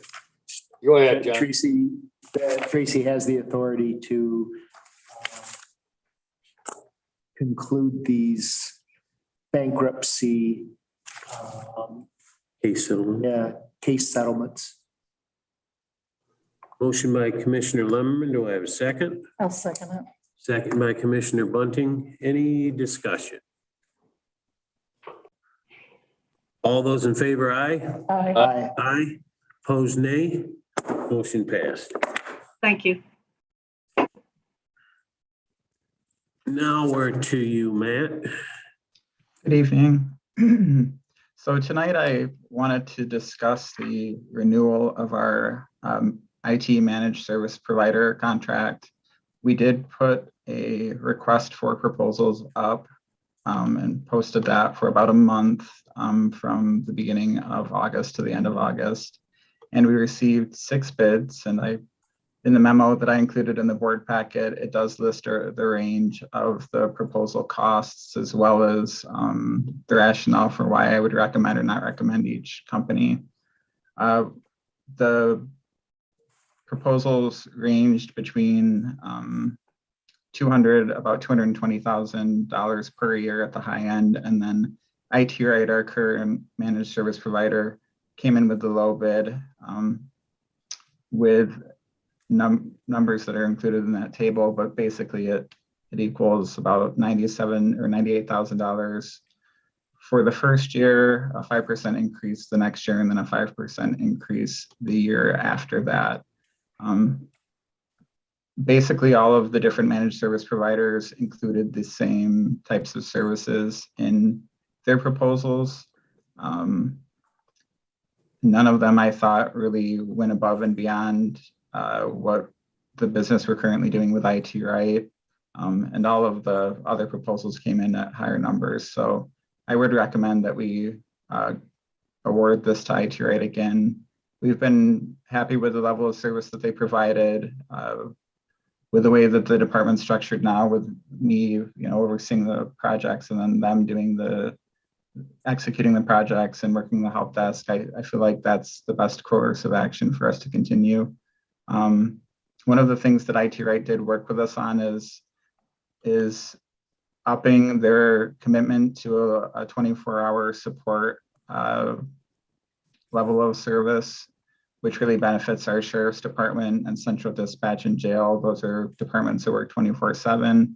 So we really wanted to include that in this proposal, and IT Right was really willing to work with us to basically come up with a workflow that we all thought would work best for those departments. If I could add, there was a real problem with a lack of common understanding about what our after hours support was to be. And the jail really got caught in that here a couple of months ago.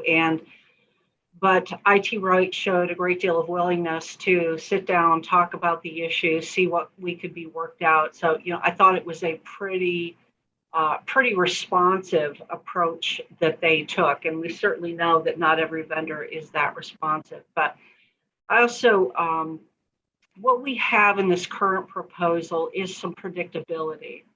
We get these contracts, then we go out to get new proposals, and IT Right has really kind of wanted to bump the costs up pretty considerably, and we just have no ability to predict that and budget for it. And in this situation, Matt was able to negotiate a rate of growth that is predictable and reasonable, because I think they had a number that bumped them up. I don't know, was it 20% or something, Matt? And they initially, in their initial proposal, it was $115,000 per year each of the years. So what we did is I negotiated that rate down, and it's about a $30,000 savings over the 3 years. Right. So, we can appreciate that costs go up, their staffing costs go up, and maybe their rent or something, but 20% was crazy. And so in addition to being low bidder, they have been responsive. They worked with us on this final proposal, and I think their service has been pretty good. So.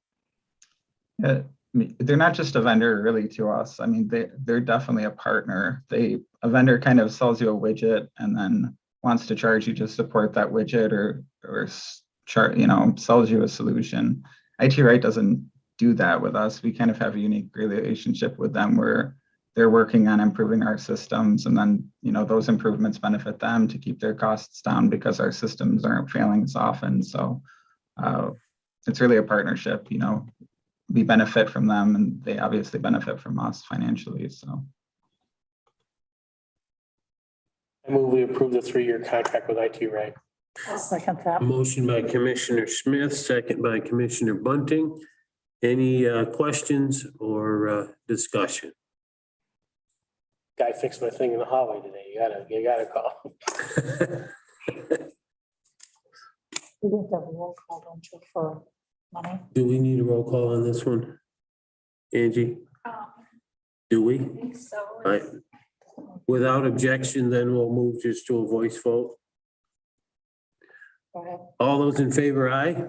Aye. Opposed, nay. Motion passed. Thank you, Matt. I really appreciate it. I think it goes without saying, but please know that was Matt's very good work on this, and you just need to know whose name and fingerprints are on it. Thank you, Matt. Definitely. Thank you, Matt. All right, on to John, I believe you're handling the next item, number 4, Director of Finance Contract. Sure. Did you want to do that, Tracy, or you want me to? Oh, you got the floor. I'll jump in if I think you missed anything. Okay. Chris is about to begin his second year of a 3-year contract, and it provides for a salary of $85,000 along with standard benefits. In his contract, there is the allowance for salary increases during the term of the contract, as long as the county commissioners approves it. Chris has met all performance standards. He's requesting a payment of 2.5% off of his base. His rationale is that this is in keeping with increases negotiated with the labor unions. And I'm reading off of a paper here that Tracy printed off, and it says Tracy recommends that Chris's contract continue with an addendum specifying a salary adjustment of 2.5% payout off of base for his 2021-2022 contract year, do not later than October 30th, 2021. If approved, a contract addendum will be prepared and presented to the chair for signature. How much does that make that? Doing the math on that, I show, we're looking at 85,000, 2.5% is $2,125. Does that sound reasonable? Correct. That is correct. That's a one-time, then it stays, it just goes up. Oh, so his salary would remain the same. This would just be a one-time. For the third year in effect? No, that's for this No. coming year, year 2 of his contract. He's looking Year for, 2, okay. he's looking for a one-time cash payout. He's not asking for a 2.5% increase. He could reasonably do that, but he's not. It would be worth a whole lot more money. He just thinks this is fair, given what the unions are getting. He's not coming with a big ask. Yeah, so it's really not a 2.5% if you calculate it over 2 years, much less. It's not over 2 years. This is a one payment. That's just a one payment for The the payment. for next year from October 1 to, To it's a one-time September. payment. And we'll look at it again, probably again in a year from now. Correct. And I make that motion to do that. Motion by Commissioner Smith. We have a second. Second. Second by Commissioner Lemmerman. Any discussion? All right, all those in favor, aye? I, Aye. We need a roll call? Okay, go ahead, Angie. Commissioner Smith, Commissioner Bailey, Yes. Commissioner Bunting, yes. Commissioner Limmerman, Yes. Commissioner Murphy. Yes. Yes. Thank you, everyone.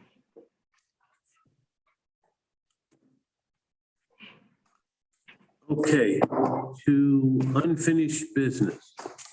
Does anybody have any? Not hearing any. We're looking to recess our regular meeting and enter into the finance meeting. I'll move. Motion by Commissioner Smith. We have a second. Second by Commissioner Lemmerman. Any discussion? All those in favor, aye? Aye. Aye. Those opposed, nay. We're in the finance meeting. John or Chris handling it? I'll start it off. Okay. Does anybody need to recess? I wouldn't mind running to the bathroom real quick. Okay, why don't we do a 5-minute recess before we get started? What you said.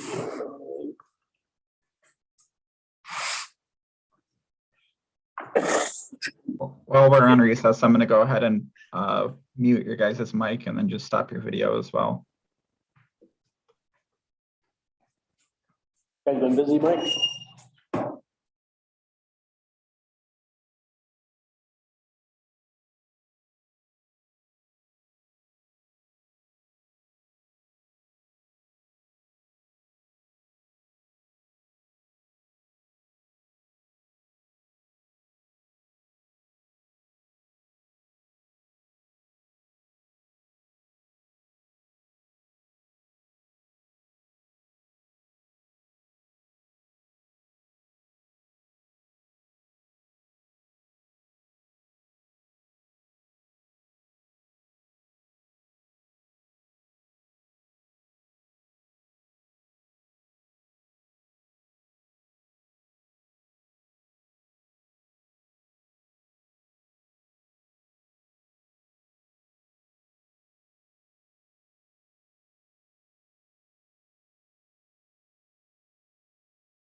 Roll call, or do we need to take a roll call? Okay. Let's go ahead and start with the financial administrator's report. All right, well, we got first on the list is our cash balances for the end of August. For those of you that have followed these trends, you know that our general fund, which is the top fund reported here in cash balances, collects their taxes for the general operating, millage in August and September. So typically that's when we see our cash balances in the general fund go up. We saw at the end of July, we were just over 3 million. The end of August, 4.3 million. I did check our general fund cash balance just before this meeting, and it was at about $5.8 million. We see our COVID recovery funds, reported delinquent tax fund, tax sale fees and proceeds, and then our residence denial interest fund. Does anybody have any questions related to our cash balances? I'm going to go ahead and move on to the next item on the list, B.2, the check register. I'm going to go ahead and give the board a few moments to review this if you haven't reviewed it already. If you have any questions about specific checks, other than the one here that is written out to me for dental reimbursement, I'll go ahead and answer those for you.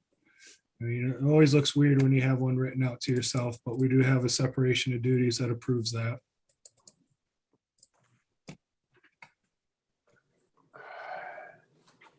I have a question on page 5.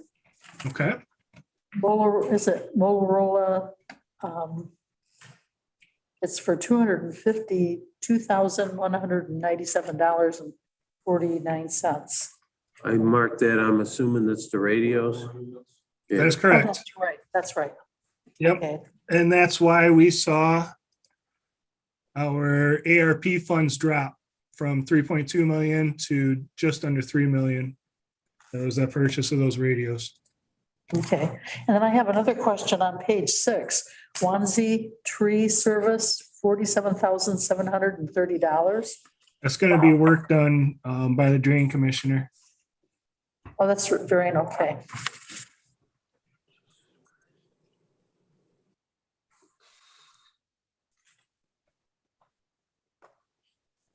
Respect to the Motorola Solutions check, and just a background question. Did we originally approve 300,000? That is correct. Yes. Is that our all in? Are we done? Like, is that the full extent? We will not be spending any more money on that project. We will actually be getting a refund shortly. Because if you remember correctly, we purchased the full lot of radios that were available, and then they are going to buy some back. So to place them out Pleasant, we're gonna buy 25 back or something, I believe. 25 to 30. Yeah, something like that. Took them all. I have another question on page 9. What does CMHA-CEI mean?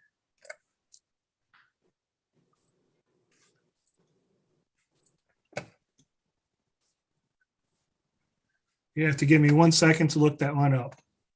Okay, it was for $6,892.92.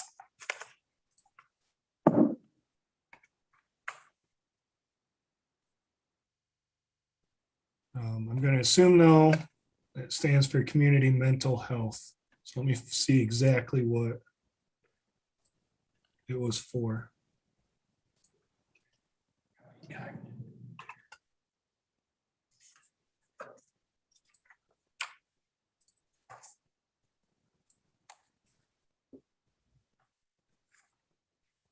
CEI means cognitive.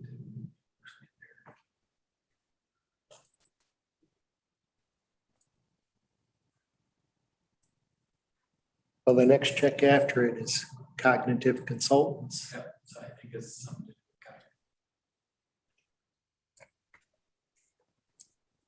Yep, it runs through the court system for services that are provided for community mental health for Clinton, Eaton, Gratiot, and Hingham. And Citizens Redistrict Commission to I'm sorry, what was that?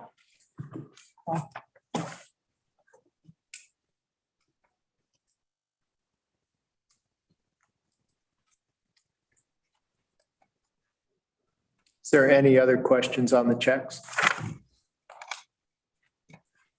Oh, I went through the whole thing. Chris, I think we can move on. Okay, the next item up is the revenue and expenditure report for all funds. You'll see some of the funds are showing red, which is going to lead us into the budget amendment request coming up after we review a few more items here. So I'll give you a moment to take a look at that and ask any questions that you would like to.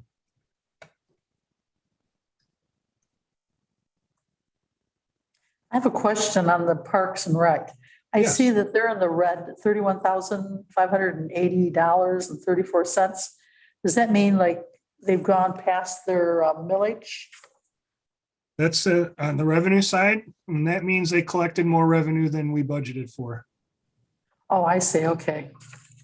Wasn't paying attention to that side. The good news is it is not against the law to collect more money than you budget, but it is against the law to spend more money than you budget.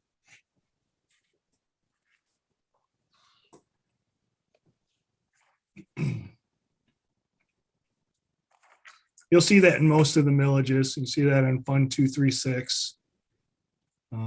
Just because collections did tick up a little bit higher than we were expected due to the turbine farms.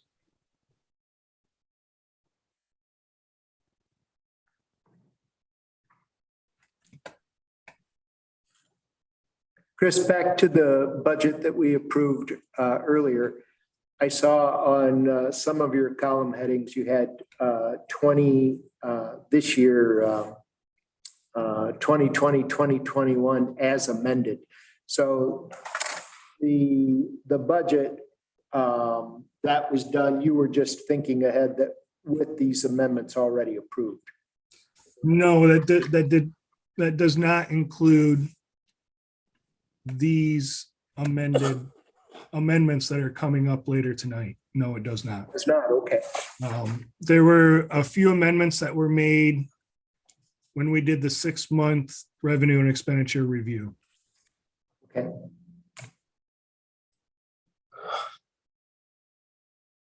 So you had second draft on that, on the budget book. There'll be a final draft after the amendments are approved, assuming they're approved.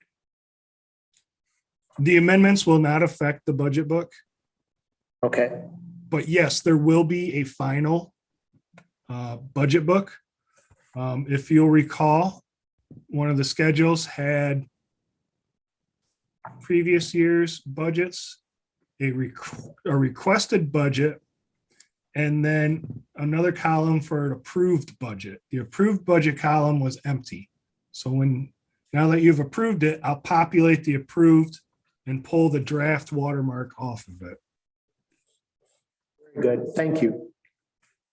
And then that will be published on our website.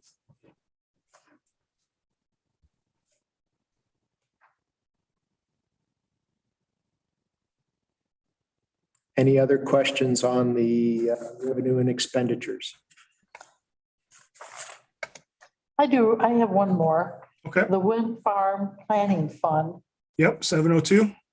and the revenue is like $413, but expenditures is $77,598. Correct. Is that what we spend for the attorneys?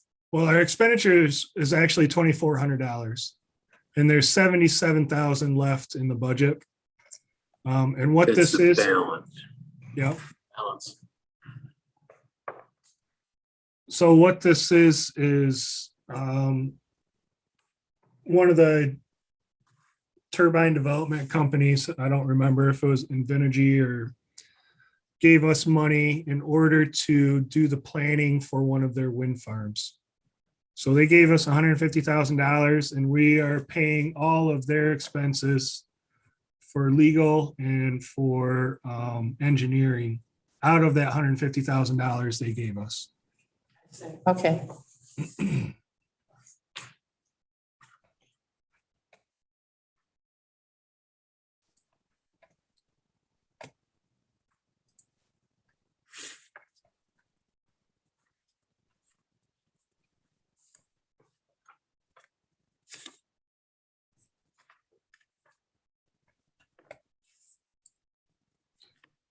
And then I believe up next, we have the two schedules that are provided by the treasurer. The treasurer is at conference currently. And unfortunately, I'm not prepared to speak on them, but if you have questions, you can give them to me or email them to her. And then I guess if you have discussion on her schedules, just let me know when you'd like me to move ahead then with D.1.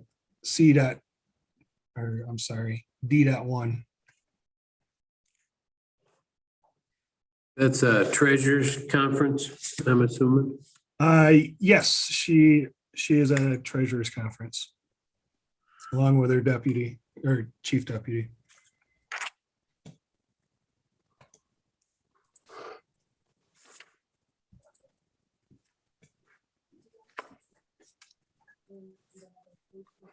Any questions on the treasurer's reports?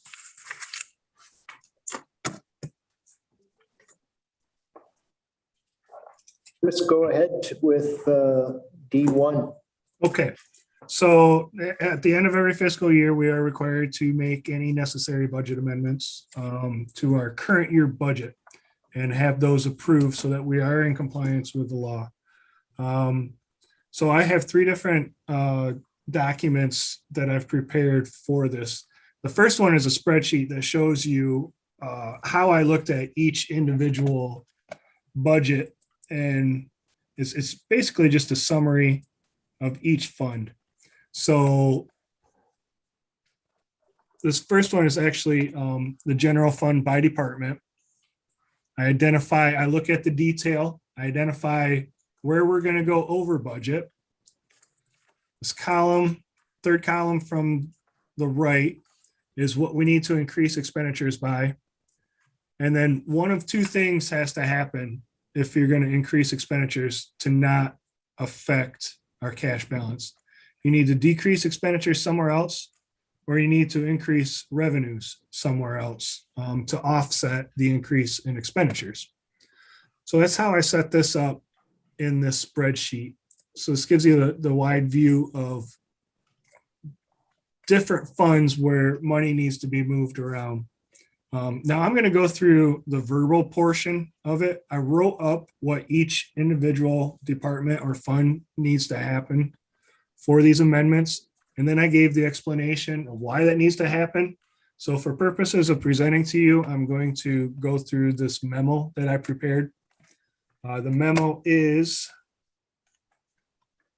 actually D.1, and then the budget amendment spreadsheet is D.2. And then the third item was an add-on, and I will address the add-on after I go through this memo for each individual budget amendment. So general fund first, there was the Board of Commissioners.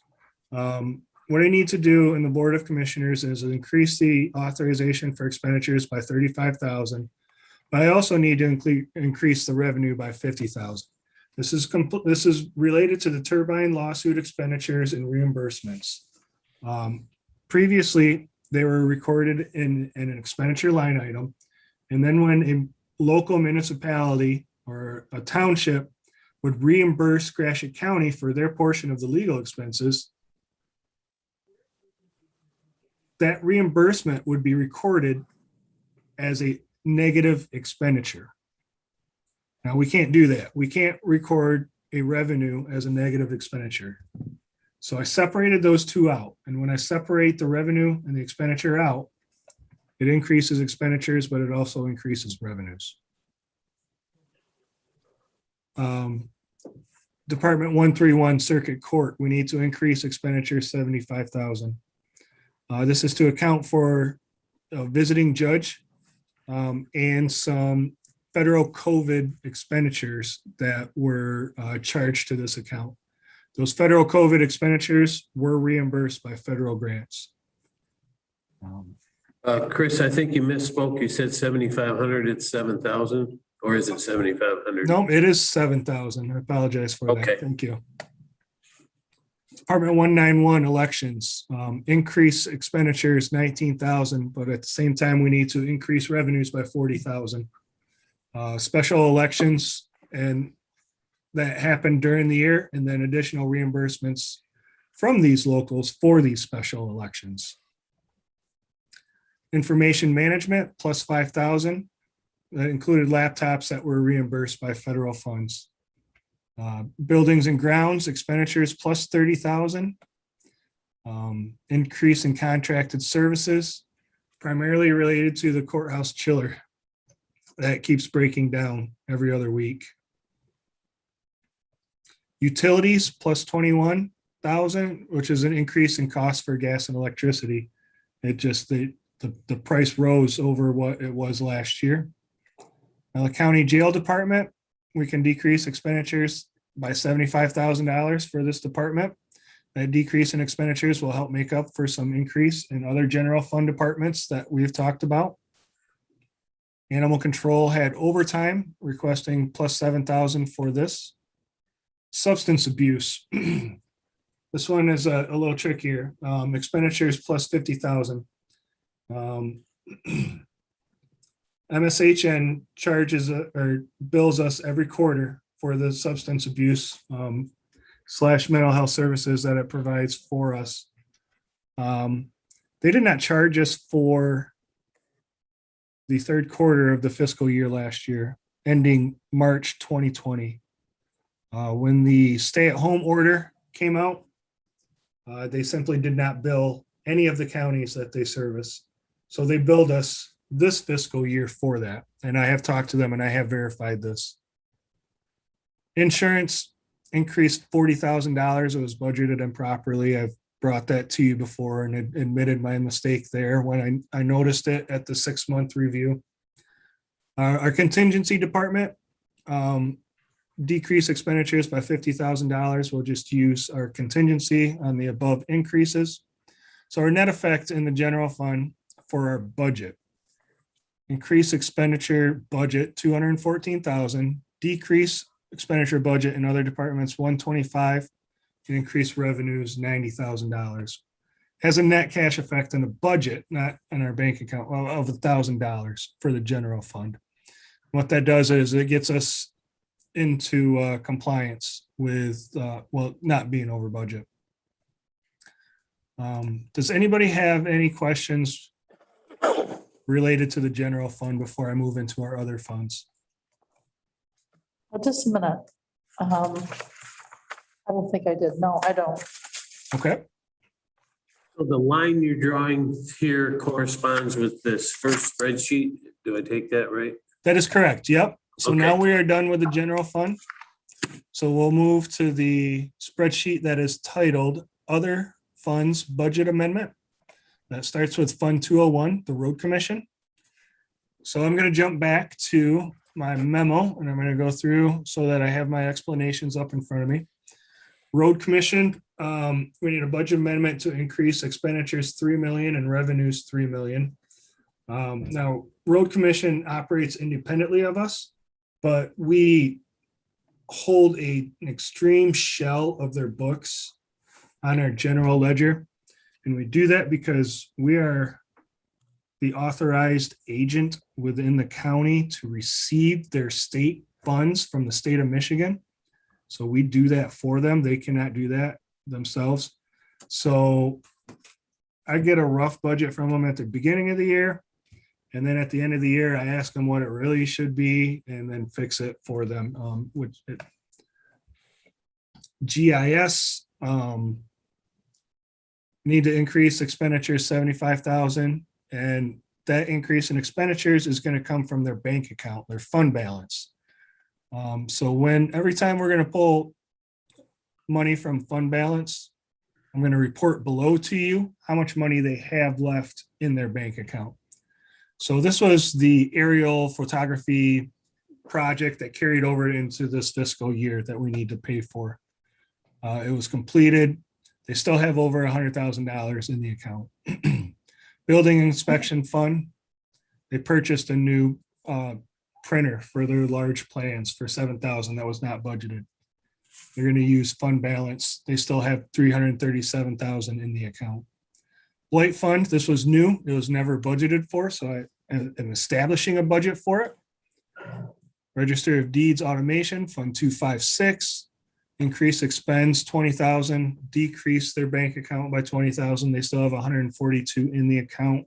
This was authorized by the board to go through and catch up on all of their scanning, taking their documents and making them electronic. Local corrections officers training fund, expenditures increased 21,000. Fund balance decreased 21,000. This is a fund that the sheriff has taken advantage of to train his new corrections officers. There's been a large increase in turnover at the jail, so he's been utilizing this fund more than we have in the past. Still over $53,000 in the account. Fund 279, COVID Recovery Fund. This is a new fund in the year. We did not have this budgeted to begin with. So we budgeted 1.4 million in expenditures and revenues of $4 million. CDBG, Community Development Block Grant. This is a program that was turned over to the state, I want to say like 7 or 8 years ago. There's certain rules to it. What this program did was it helped people purchase a home who were not, it wasn't financially viable for them. So when these people sell their home, this money gets paid back to the county if this program helped them. The reason we have expenditures in it, let's see, expenditures of 68,000 is because we had to send that money back to the state. So, because they are running it. That fund is hit or miss whether or not it has activity in it. And to be honest, I'm not sure how many houses are out there that still have, that are a part of that program. Drain debt, just a small increase here, Fund 354. In order, they issued a refund to a taxpayer. Fund 516, delinquent revolving fund. Increased $2,500 expenditures. There was a contract for mailing certified letters out that they entered into this year that hadn't happened in the past. So that wasn't budgeted for. Fund 520, pay for training that was approved by the board, increase expenditures by 1,000. Soil erosion, increase expenditures by 5,000. This is to cover salaries from the reorganization. They still have 112,000 in their account. Animal control forfeitures plus 2,000 for additional spay and neuter expenses. They still have over $2,000 in the account. Tile fund. This is a slight uptick in expenses that is funded by another drain account, which has 2.9 million in it.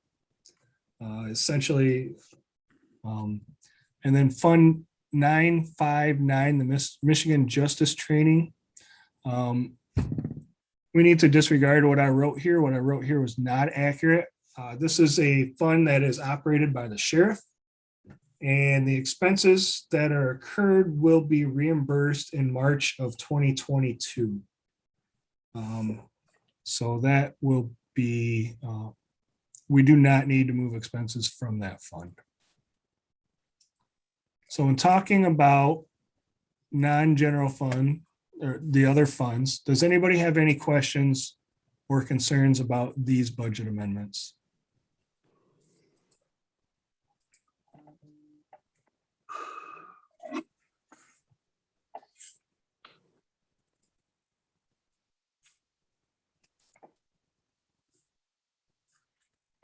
Any questions or concerns? I'm assuming we have to move any motion back into regular session. I have one more item that I would like to cover before then, but correct. Yep, I was just asking.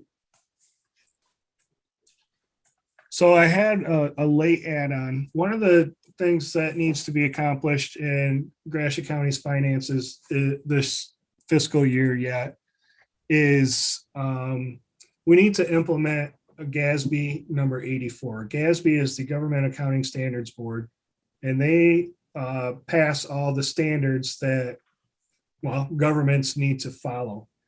And a new one that has to be implemented relates to fiduciary activities.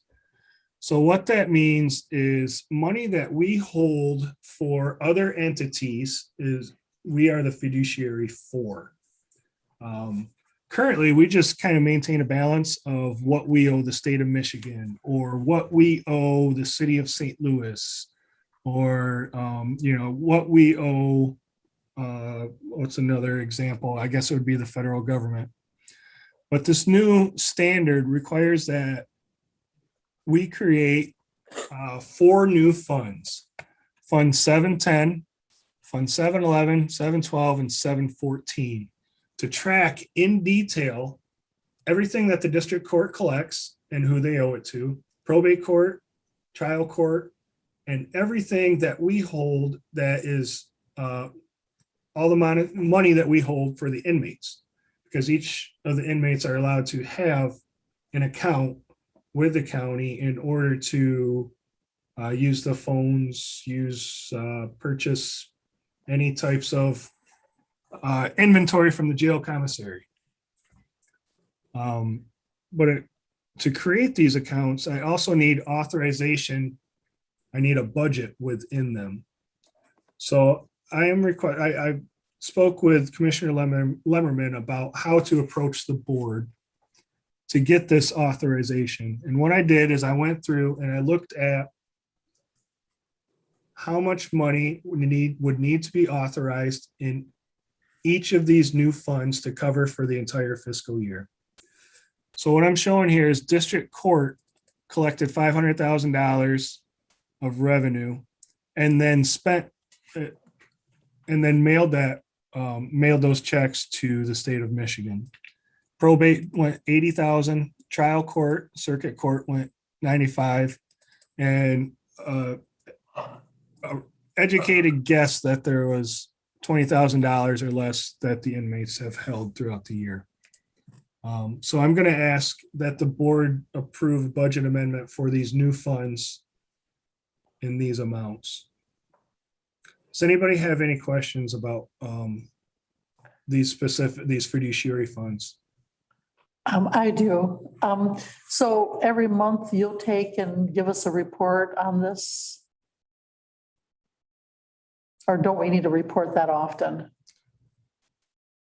These funds will be maintained by the treasurers. So when each month district court will tell the treasurer what they collected and where it needs to go.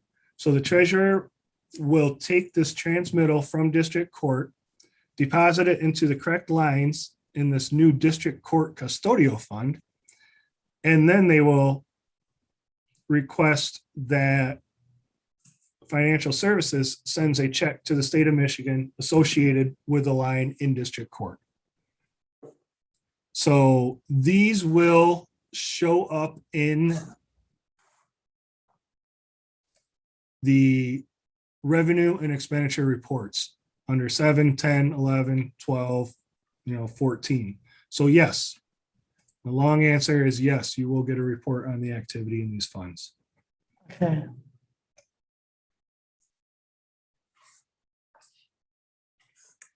So basically, Chris, it's just an in and out. That is correct. None of this money belongs to the county. We collect it and then disperse it to the proper entity. This is something that we have always done. It is just a new way of recording it in our financial system.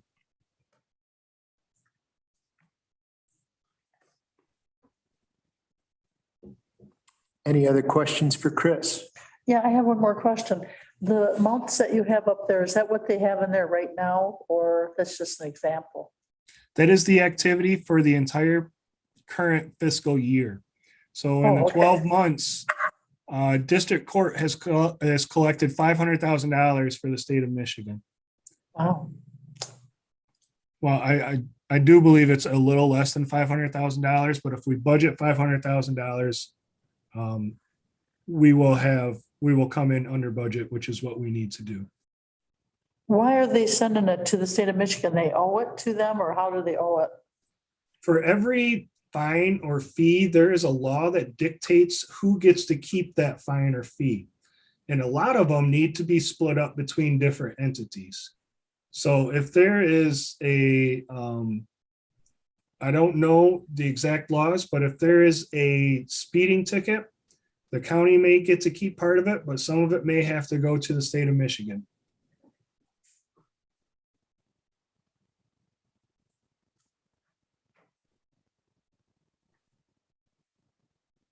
Any other questions for Chris? Oh, it's just real interesting. Okay, that's all I have. Matt, is there anybody on for public comments? Nope, nobody's connected right now. All right, I guess believe we have to go back out and things. we need a motion to adjourn. So moved. The finance meeting. Or I can support it. All those in favor? aye. Aye. All right, we're out back to regular meeting. Okay, so we need one motion to approve the monthly spending of money that's reported to us, and then we need another motion to, I think we need three then. I'll entertain a motion to approve the expense report for last month. So moved. Motion by Commissioner Smith, second. Second. Second by Commissioner Lemmerman. Any discussion? All those in favor, aye? Aye. Aye. Opposed, nay. Motion passed. We need a second budget amendment to approve. Those four accounts. Hmm? Those four accounts. Yeah. Do you need that, Chris, do you need that split into the two motions that you split it, or can we do it all together? You can do those all together because Okay. they are all just budget amendments. Okay, and we're looking for a motion to make the budget amendments as presented, I'm assuming? So moved. Motion by Commissioner Lemmerman, second by Commissioner Smith. Any discussion? All those in favor, aye? Aye. Aye. Aye. Those opposed, nay. Motion passed. And we need a third motion to approve these new accounts, 710, 711, 712, and 714 that Chris presented. So moved. Motion by Commissioner Smith, second. I can second it. Second by Commissioner Bunting. Any discussion on that? All those in favor, aye? Aye. Aye, opposed, nay? Motion passed. So I believe we've reached the end of our, a public comment. Any public comment?